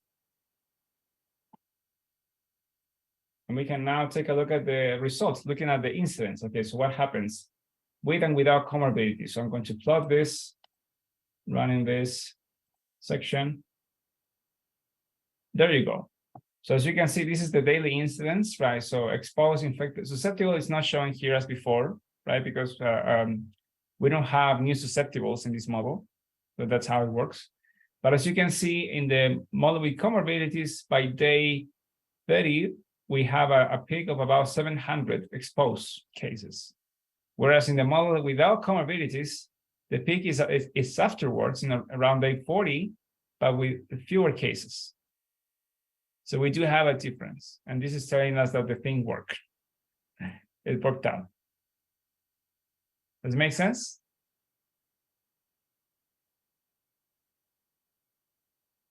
Any question? I have a question for adding the parameter, like the twice as likely, I mean, twice the time to recover. So that is, we can add any parameter to any of the state, right? Their probability of susceptible, their probability of getting infected. So, and the probability of getting recovered. Yeah. Based on their, Yeah. So I was using this because if you see, let's see again the L function, right? So the L function says the baseline is -0.1. In logistic regression, in R, we can type p-logis, the function, and if we type p-logis and the parameter -0.1, this shows us how the probability, essentially, like the odds ratio. Okay, so this is 20 for, no, this is the probability, sorry. this is the recovery rate. The baseline recovery rate is 25%, right? But then if we do this p-logis, let's see, this for someone who is who is obese. Let me see here. Oh, so it's putting both together, 1.95. Am I doing this right? Sorry. Minus 1.95 p-logis. Yeah, I think I'm doing something wrong here. Minus 1.40. Okay, I think that my math failed me somehow. Okay, so yeah, so if we do this, it's 0.25. Yeah, I think I did the math. Some part of the math was wrong. Sorry. But yeah, but the thing is that we are essentially mapping this to a logistic regression. Okay, so you can fix whatever set of parameters you want to use here. Okay. Any other question? In the table, how do you determine the indexing for exposed, infected, recovered, susceptible? When you're looking at the table to interpret the numbers, This, 0 to 3, which is which? 0 to 3. Further down, when we're doing the table of The model states. summary. Yeah. Hmm? Yeah, how do we, Oh, yeah. So you're running a little bit ahead. Yeah. oh, am I? Sorry. Yeah, no, you're good. You're good. So here I'm just yeah. So this is I'm getting the state of the agents in a very awkward way. So by the way, we do have a function now in the new version that's called get agents states model comorbidity. So for example, this will give you the state of the agents, right? Which is the same as I'm running here. It's kind of like awkward. Let me copy this to you into the chat if you want to play with that function. Yeah. But yeah, so what I'm trying to do here in this example here, I'm just trying to compare with and without comorbidities. Okay. So when I write this table, table state comorbidity, state no comorbidity.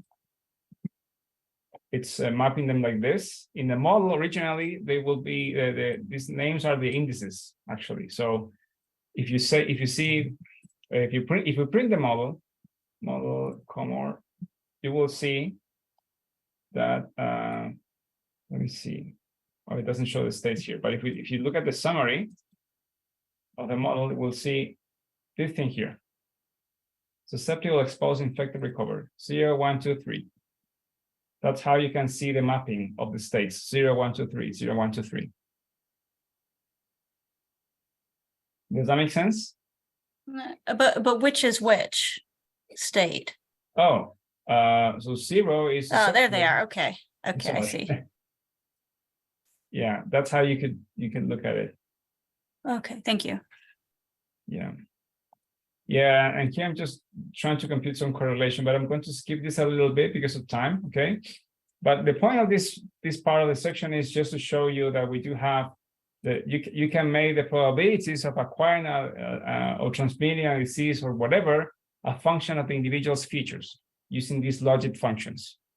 And this provides a lot of flexibility because that way you wouldn't need to specify each and everybody's individual probability, but rather you can make it as a function. Which can be very handy. Okay. I think that's that with this section. Okay. And now we have the network diffusion. Any question before we jump into the next section?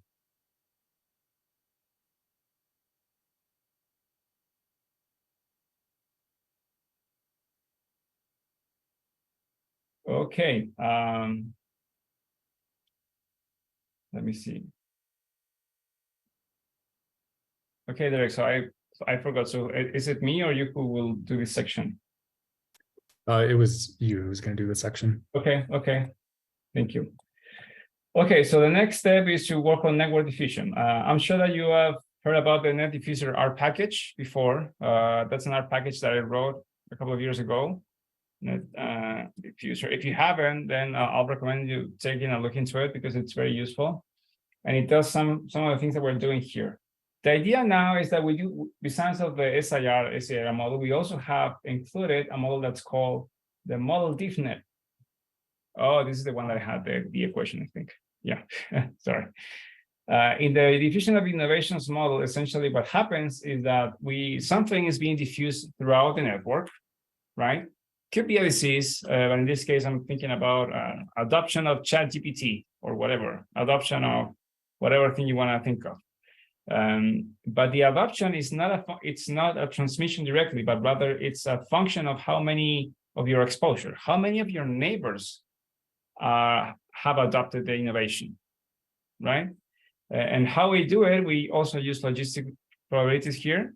So the way that in this model, instead of just having like fixed probabilities, the probability of whether a given individual adopts or not, it's a function of the exposure. So how many of its neighbors have adopted and whatever other parameters in the data you have, right? So in this case, since it's based on a network, we are going to run an example in which we are going to use the iGraph data, the UK faculty data from the iGraph package to do this, to run this example, okay? So first of all, we start by loading the package iGraph and Netplot, which Netplot is another package to visualize network data. By the way, we do have a poster on Netplot during the Summer conference if you are attending in person. And then we can use the package iGraph data to load the UK faculty data, okay? This is, okay, that's a new version. First time I see that kind of message. If you print out this object, this is an iGraph object. How many of you know iGraph? Can you raise your hand? Virtually or physically? Yeah, so the iGraph package is it's one of the most popular iGraph network analysis packages out there. So for network science, that together with the network R package, I think are the most popular in R. And the nice thing about the Netplot R package is that we can take iGraph objects and plot them like this. So if you run mplot UK faculty, you should be able to observe a network like that, right? It's a beautiful network that shows you how these individuals are connected. I think this is a friendship network, okay? What we want to do now is that we want to take this data and we're going to run an example for the network diffusion on about like adoption of a rumor. Okay, so we're going to be diffusing a rumor. Okay, so again, just because of time, this is very similar to what we've done before. So it's also we also have to create some data. So first, I'm going to get here. Just going to run this code chunk because I'm going to first extract the edge list so we can map it to epiworld and the vertex data that we want to use. So we run these lines of code. If you take a look at the UK faculty edge list, let me type head. It's just a matrix with 2 columns indicating the connections between source and target. So for example, 57 is connected to 52, 76 to 42, so on and so forth. The UK vertex data is just a data frame that has some information about the vertices, and we're going to be using that for the simulation. Okay. And so how does this work? Very similar to the previous models. We go ahead and do epiworld adapt rumor. So this is the DiffNet function model. So we can create a diffusion of innovations model. We have the prevalence, the probability of adoption data. Okay, and the parameters. So these are very similar to before, like before. We do have like a 0-1 parameter. This is the parameters that are going to go into the logistic regression in here. Okay, so we do that. We create this model. Then let me see. I'm getting here. This is the edge list that we have before. Why are we using this? Yeah, so we have to change that later. Yeah, so we have an edge list, as I was mentioning before, right? Head, this is an edge list that shows the connection from and to. And then we can take this edge list and connect it to our model using the function agents from edge list. Okay, so we have the model here, the source, target, the to and from, how many agents we have in the network, and whether it's a directed graph or not. So we run this. Now we add it. So now now the model has the network included, and then we can run the model using the run function. And after we have this, we can plot it out, and we can see this, right? So diffusion of innovations, rumor. And in this case, because it's just and in the diffusion of innovations model, you have adopters and non-adopters. We can get that we get this information directly, right? Like that. We only have two states: adopters and non-adopters. If you care about, for example, we were asked before about the transmission network, we can also get that. So there's a function that's called get transmissions. If you run this function over the model after it was run, you will see. And I'm going to copy this code here so you can look at it. Oops. I just put it on the chat. If you run this, okay, you will see that we have here. Let me see, view, enhance. We have a transmission network in principle, right? So you have when it happens, the source, the target, what's the virus ID, the name of the virus, and when it happened.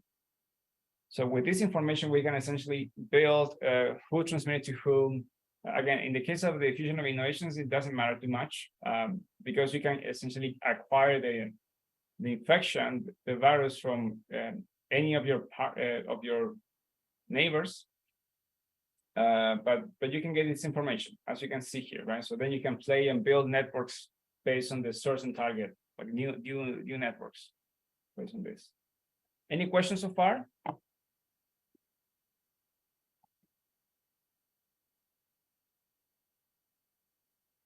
No? Okay. So we are kind of like running out of time now.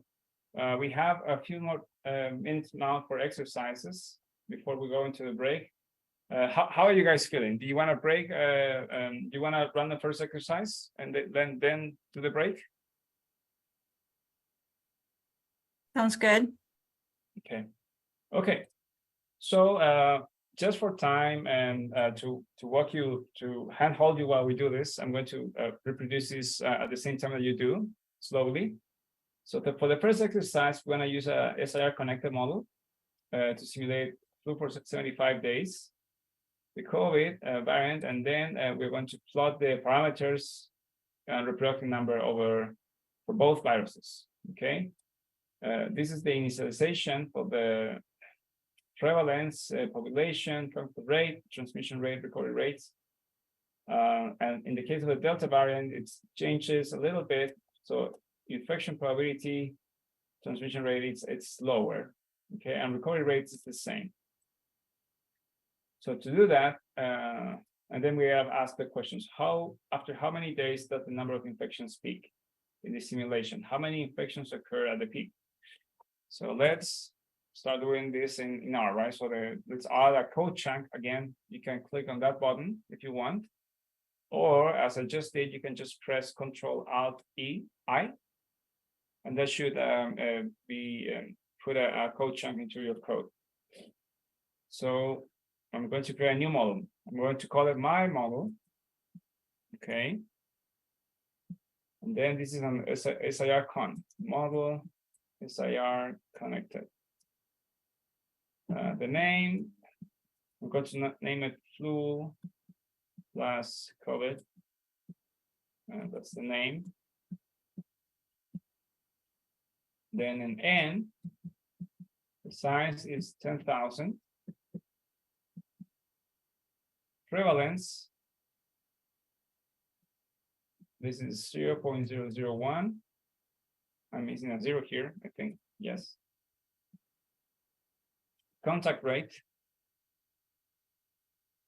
equals 2.1. And transmission rate equals 0.5. And finally, the recovery rate equals 1/4. Okay.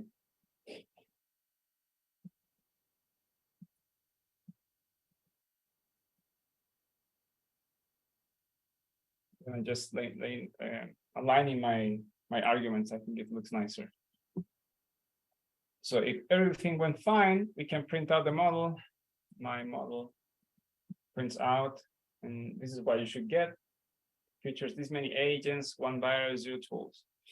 So then we are asked, assume that the delta variant has. Okay, so we need to create the delta variant. So let's call it delta. Delta. Okay. And what function do we need to use to create this?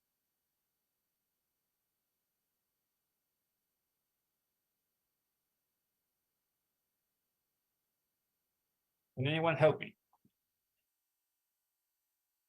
Just virus, right?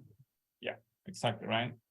As easy as that. So it's virus, and we can specify the name, it's delta.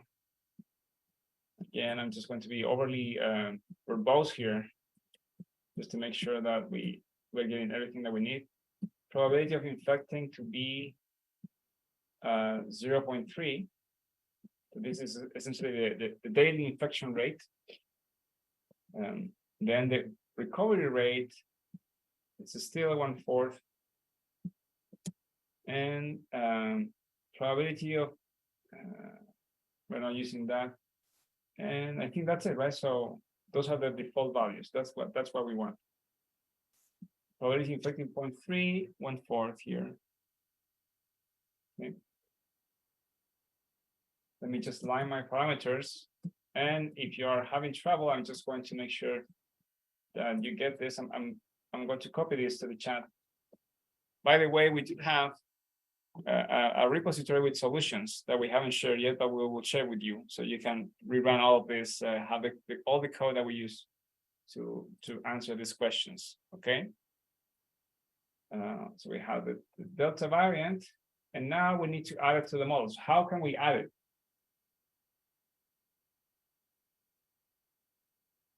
What function should we use to add this virus to the model? Add virus. Yes, right. Add virus. And what are the arguments here? So we need a model, which is my model. My model. We need the virus, delta, and the proportion. So what's the prevalence, the proportion that we have? And this number here, 0.001.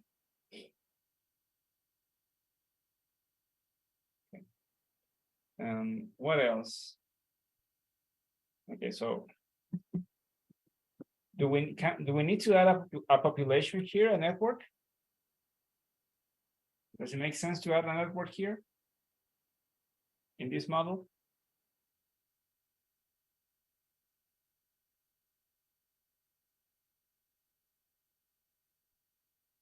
What do you think?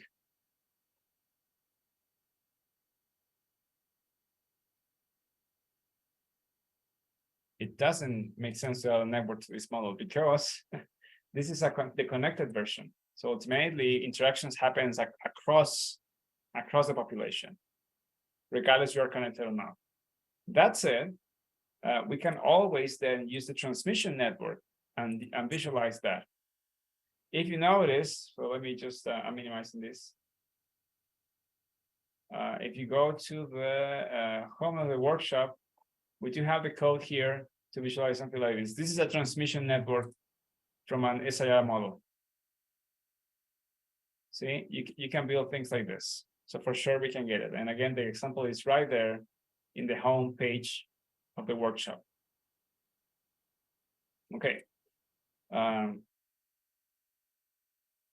So now that we are here, we need to do what? What's the next step?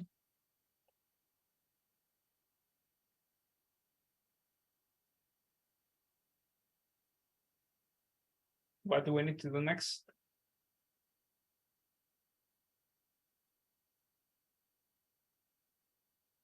Judging. We want to plot it. We haven't run it yet, right? So we have to run the model. That's the next step. So then we use run my model for how many days? It says 75 days and days 75, and we have here the seed 1912. Okay, so now if we let's run this now. So first my model, I created a model. Next, I'm just printing it out here. Yes, that works. Create the delta variant.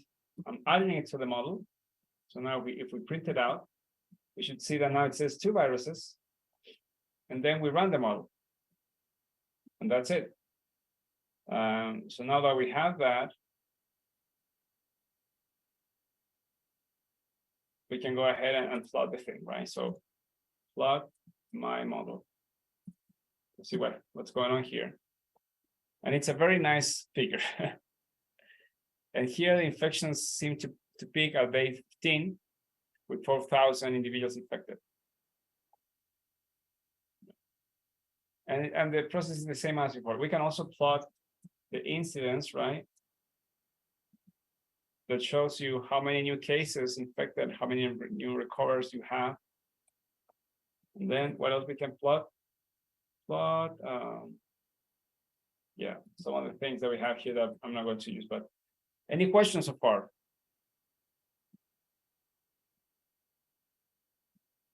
There's the example, the full example, if you want to copy and paste that in your code. Okay, so because we are running a little bit behind, I'm going to just skip the exercise 2 for now. Okay, and so it's 1:10 now. Is that the time? Yeah, 2:10, 2:13. Let's have about 10 minutes of break. So I'll see you everybody back at 2:20. Okay, around 2:20, 2:23. Okay, any question before we disconnect? No? Okay.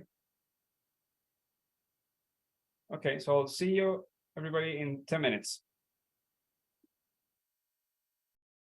So as George mentioned, this section is all about multiple runs.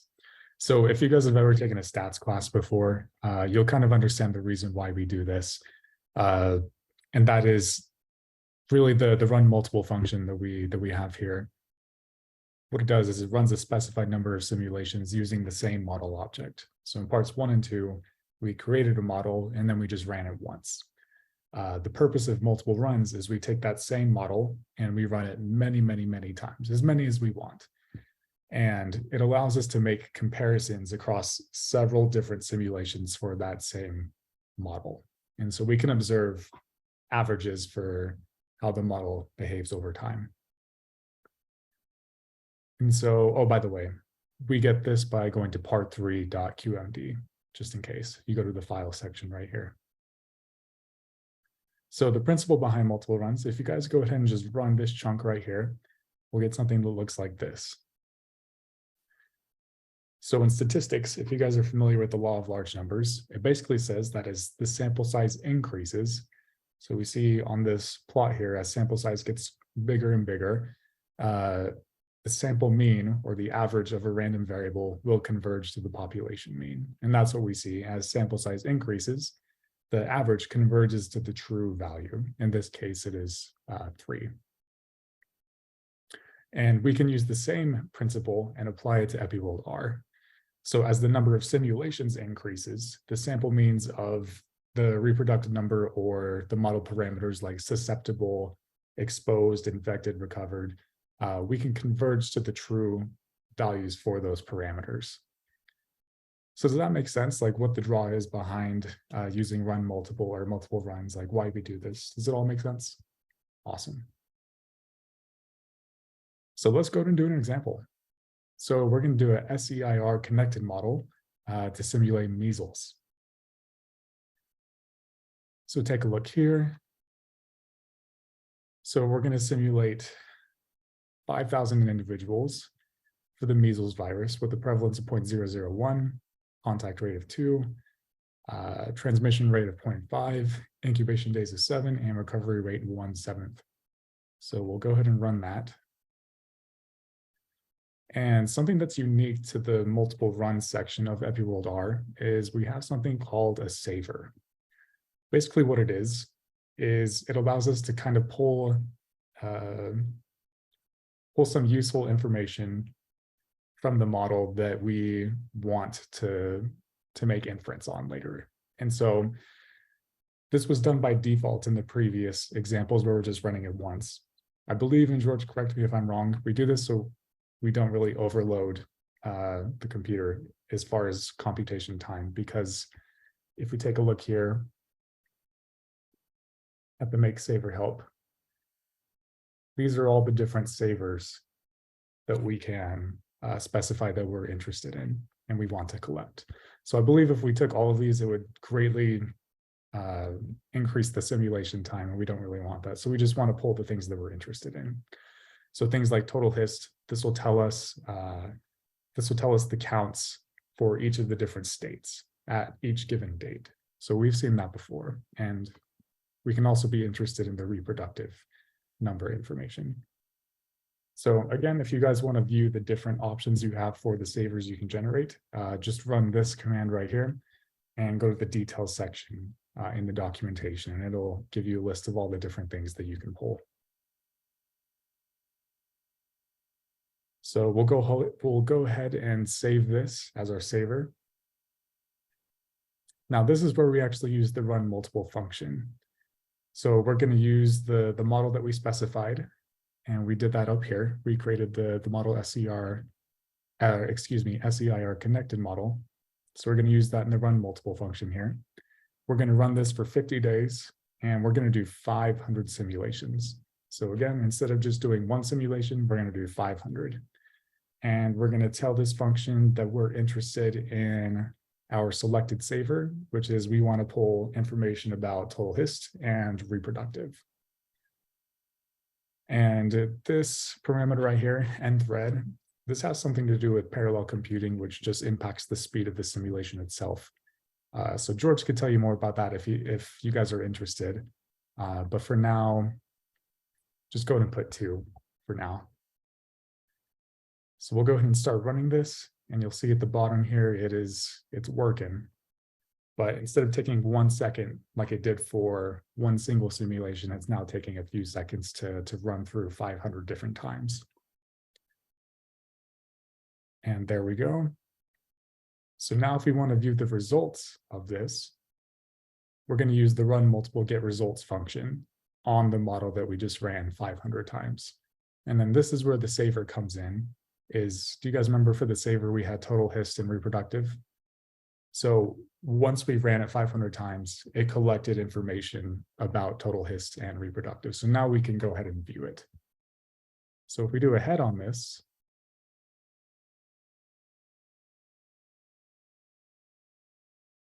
there we go.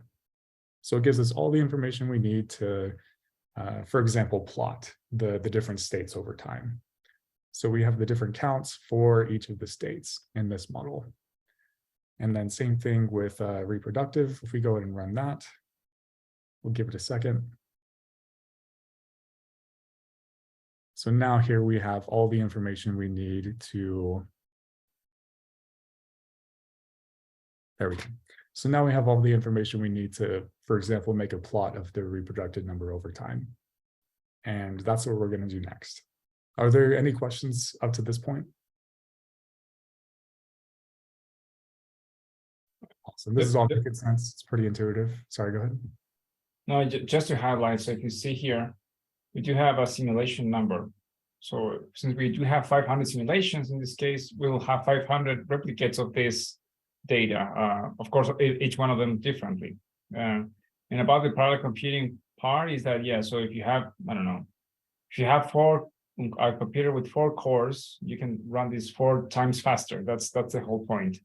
And the cool thing about it is that results are fully reproducible regardless of how many threads you use. So if you set the cores to be 4, 1, or 10, you will always get the same result if you set the seed properly. Thanks, George. So to go ahead and visualize all this, we're going to, again, use the run multiple get results function. We're going to collect the total hist information, which was, let's see, this bit right here. So the susceptible, exposed, infected, recovered, and the counts for each one of those at each date for each simulation number. So it might, if you're imagining what this plot's going to look like, it might seem a little hectic in your head, but once you see it, it'll make total sense. So, and right here, this option is if you wanted to filter it based on the date. So in this case, this code is going to tell the computer that we want the simulation information from days 0 to 20. But you can take that part out completely or specify a different number of days that you want. So let's go ahead and run that. We'll give it a second. And here, instead of just seeing one single line for susceptible and exposed and infected and recovered, now we see box plots for each date. And just to kind of understand intuitively what's going on here. So for example, on day 20 right here for susceptible, we see a box plot right here. And so each one of these box plots are going to represent information from the 500 simulations for that date. And so there's a lot going on here. So for each one of these dates, there's a box plot that represents 500 simulations. And it outputs it right there, nice and pretty. And so you'll also see that it demonstrates expected behavior that we would see. So the number of susceptible individuals goes down over time. The number of exposed increases over time, and so on and so forth, if infected and recovered. So it all checks out. It's all behaving just as we would expect to see. And yes, there's also a way to plot the reproductive number. So same thing here. We collect the results using the run multiple get results function on our model of choice. And we specify that we're interested in the reproductive number, and that comes from the saver that we mentioned before. So if we go ahead and run this chunk right here, we'll give it a second.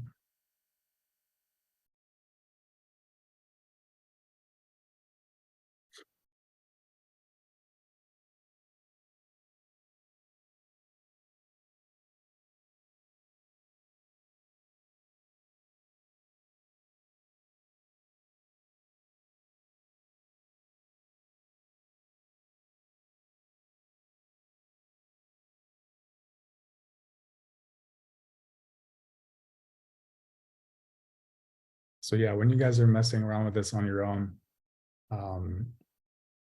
the smaller the number of simulations is, the faster it's going to run. So with 500, it is going to take a while, just to keep in mind. So here we also see very nice graphic box plots displaying the reproductive number over time.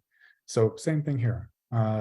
So for each one of these days, there's going to be a box plot that represents the 500 simulations and all those observations. And so you see box plots for each one of those. And just as we would expect, it steadily decreases over time, the reproductive number. And yeah, that was all we wanted to talk about for the run multiple function. So we're doing great on time. We have a couple of exercises for you guys to try out. And since we have time, we'll give you guys about 5-ish minutes to work on these on your own, and then we'll come together and go over the solution. So let's consider for this exercise that there is a hepatitis A outbreak. Your goal is to observe the average reproductive number over 100 simulations. So instead of doing 500 like we did for this example, we're going to do 100 this time. We're going to do this using a run multiple simulation, and we want to know the average reproductive number over the course of the first 20 days. So I want you guys to use a SEIR connected model with the following parameters. And then you're going to use the run multiple function to go ahead and run this and plot it. So if you guys are stuck, there's a tip right here going over the general steps because it might feel a little overwhelming if this is your first time seeing it. So you're going to create your epiworldR model. So that was the SEIR connected model. Then you're going to generate your saver. So you're going to do that based on what the question asks. So in this case, we're interested in the reproductive number. So we're going to have our saver be reproductive. Then we're going to run the model using the run multiple function. And then from there, we're going to plot the average reproductive number. So go ahead and give this a shot. We'll give you guys about 5 minutes. And then we'll come back in and try this one together. And then afterwards, we'll go through exercise 2. All right, how's everybody doing on this exercise? Is it pretty straightforward? Is there any confusion on it? Code worked. I'm not sure I quite understand the output. Okay. So here, let's go ahead and work on this one together, and then we can look at the output after we've coded it together. So the first step is we want to create the epiworldR model. So how should we go about doing that? What's going to be the function we should use?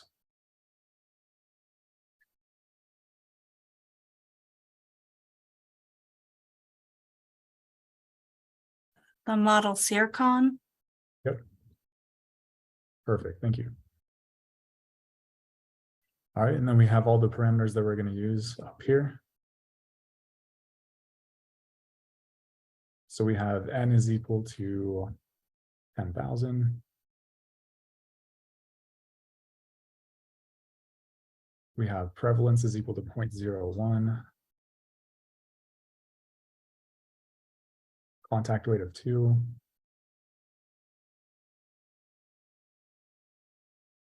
Transmission rate, 0.5. Incubation days are 2. And recovery rate is equal to 1/7.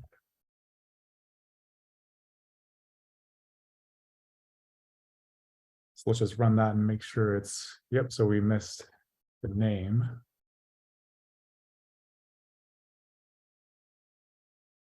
So hepatitis A. Cool, so far so good, everyone?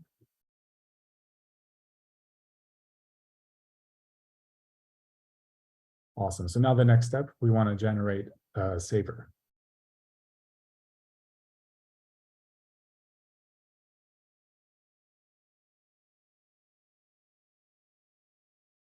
All right, can someone tell me what function we should use for this and how we should go about it?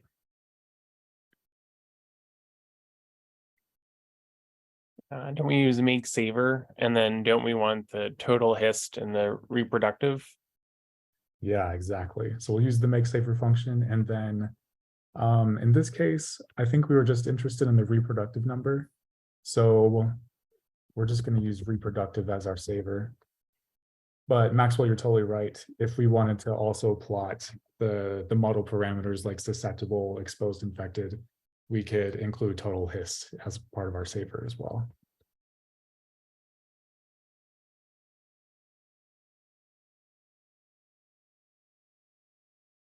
All right, and then the next step, we're going to want to run the epiworldR model using the run multiple function. And we're going to use our model that we just created.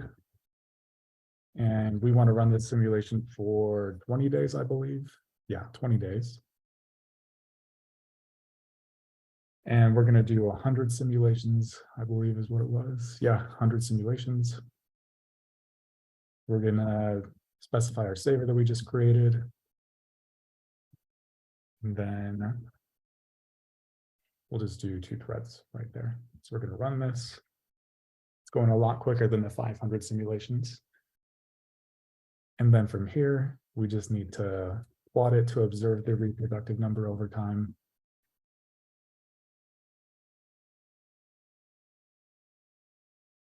So that's going to be for 100 simulations. And we're going to extract the results using the run multiple get results function on our model that we just created and ran 100 times.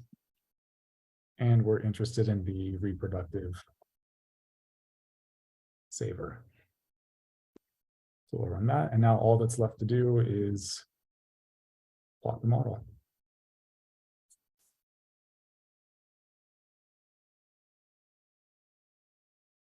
And we'll give it a second to do that.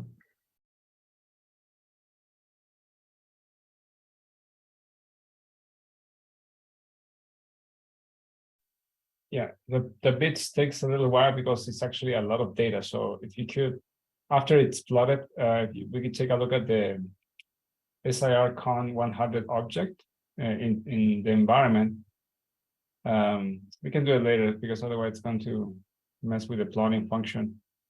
You will see how many observations we have. It's 2 million, right? Yeah, Yes. roughly So it's almost 3 million. yeah, it's a data frame with 3 million observations. So yeah, it's a lot of data. Yep, so it looks like it updated here. And as you would expect, it steadily decreases over time. So Melissa, what was your question on interpreting the output? Oh, I was just wondering about the relationship between the points and the my brain is not coming up with the right word. The whiskers. So On the like plots. for each individual, like each The individual. confidence interval, I guess. Yeah, like what do the dots represent? Yeah, good question. So let's look, for example, on day 3 right here. So it goes like all the way up here. So this is saying that the reproductive number in one of the simulations out of the 100 was about 30. And then another one of those simulations had a reproductive number of about 27, and that was also on day 3. So those little points, those are the ones that occurred just one time, like much less common than what you see. So there's more variance in the model early on in terms of the results that you can get out. And then as you get further into the outbreak, the simulations converge more. Yes. Okay. Good question. Any other questions on this exercise or anything we've covered up to this point? Maybe you're about to do this, but how do we ask the output of the like actual number for day 20 as opposed to just kind of like looking and guessing? So how do we, just so I understand, so you want to like take a look at day 20 specifically and just look at the output for that date? Yeah. Yeah, so I'm sure we could filter this somehow. I don't know it off the top of my head. So the plot function, I believe, returns an object with numbers. So if you could rerun that, Derek, and save it, yeah, something like that. And then inspect what we get in X. I think X will be a list, maybe. Let's see what it is. Yeah.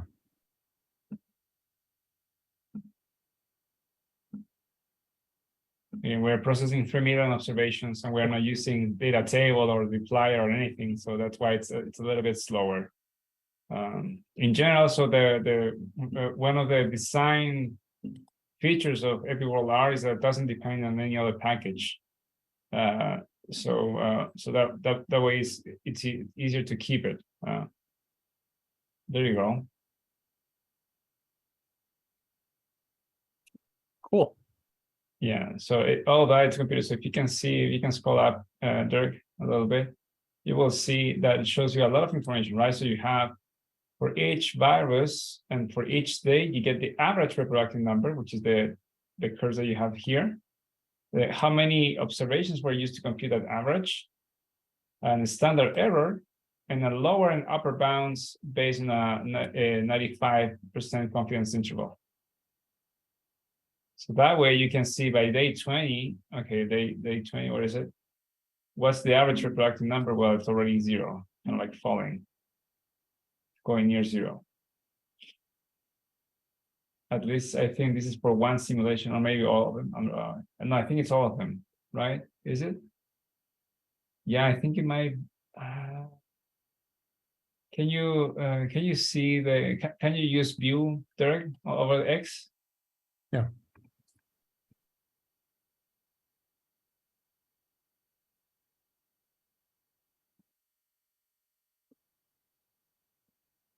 Yeah, with a capital V.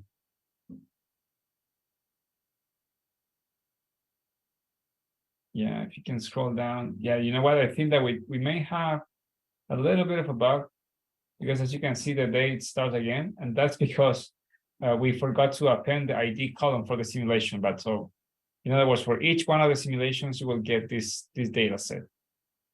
Right now, it's not reporting which one is which, but it's sorted. So the first block is for simulation 1. The next block is for simulation 2.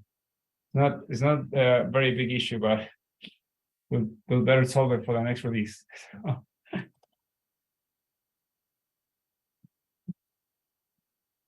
Perfect. So we're doing great on time. So go ahead and take a couple minutes to work on exercise 2, and then we'll come back together and do this one together. So just as the last question, here's some general steps for you guys to follow. But give it a shot, and then we'll come back together at around 2:55, and then we'll wrap up in the next 5 minutes after that.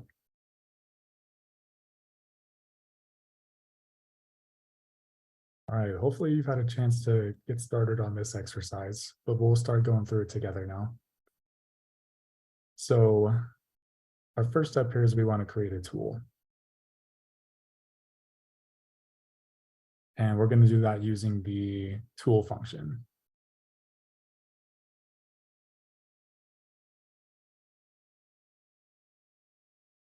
Okay, and we're making a vaccine intervention.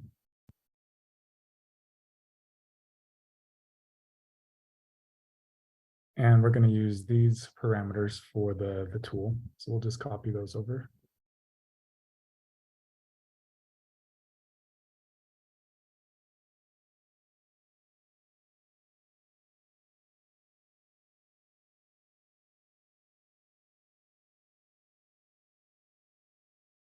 Run that, make sure it runs okay.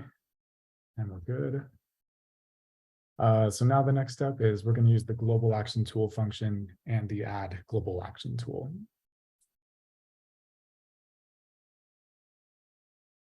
And this vaccine is going to be implemented on day 10. Okay.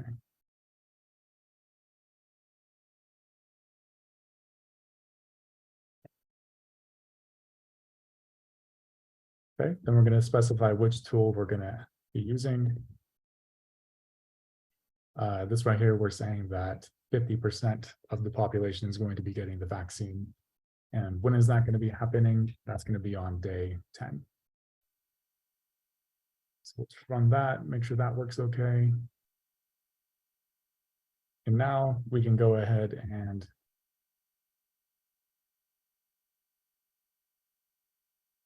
add this to the existing model that we used in the previous question.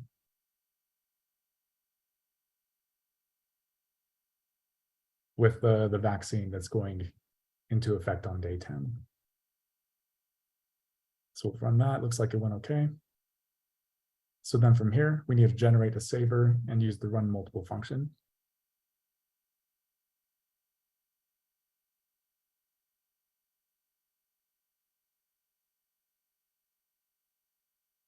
So as with the last exercise, we're interested in the reproductive number. So we're going to collect that information. We're going to run that. Looks good. Now we can use the run multiple function with our model of interest.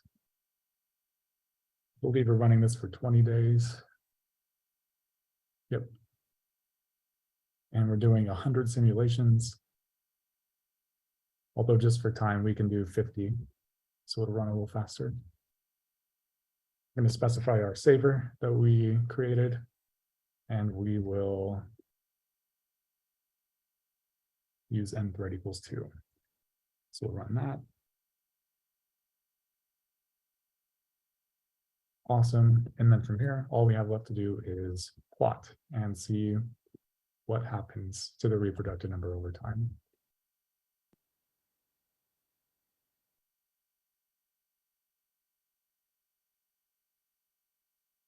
And we're going to do that using the run multiple get results function on our model of interest with the saver that we specified and collected. And then lastly, all we have to do is use the plot function.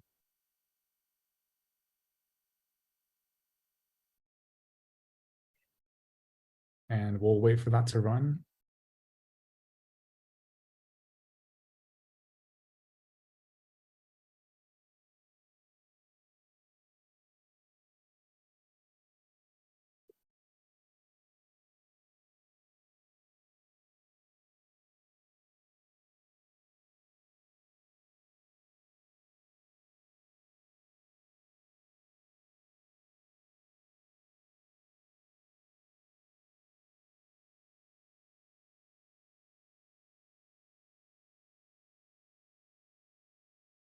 Perfect, looks like it ran. And here we can see what the reproductive number looks like over the course of the simulation. So yeah, that is the run multiple capability of epiworldR. Again, there is so much that we wanted to show you guys that we can squeeze into this 3 hours. So please feel free to check out the epiworldR website or all the documentation that we have to see more details, and we're going to be continually updating this as well. George, do you have any last comments? No, thank you very much for being our guinea pigs in this first edition of the epiworldR workshop. I hope you guys enjoyed it.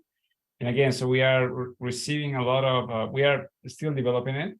So if you have ideas, things that you'd like to implement, a wish list, please send us, and we will for sure like take it into consideration now that it's kind of like a new.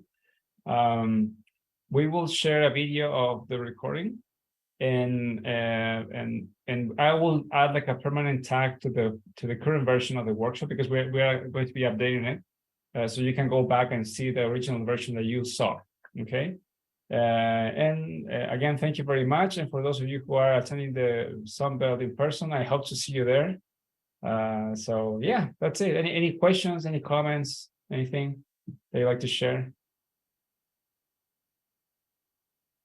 No? Okay. This was really well done. Thank you for the time you put into this. Thank you. Thank you so much. Yes, thank you guys for being here.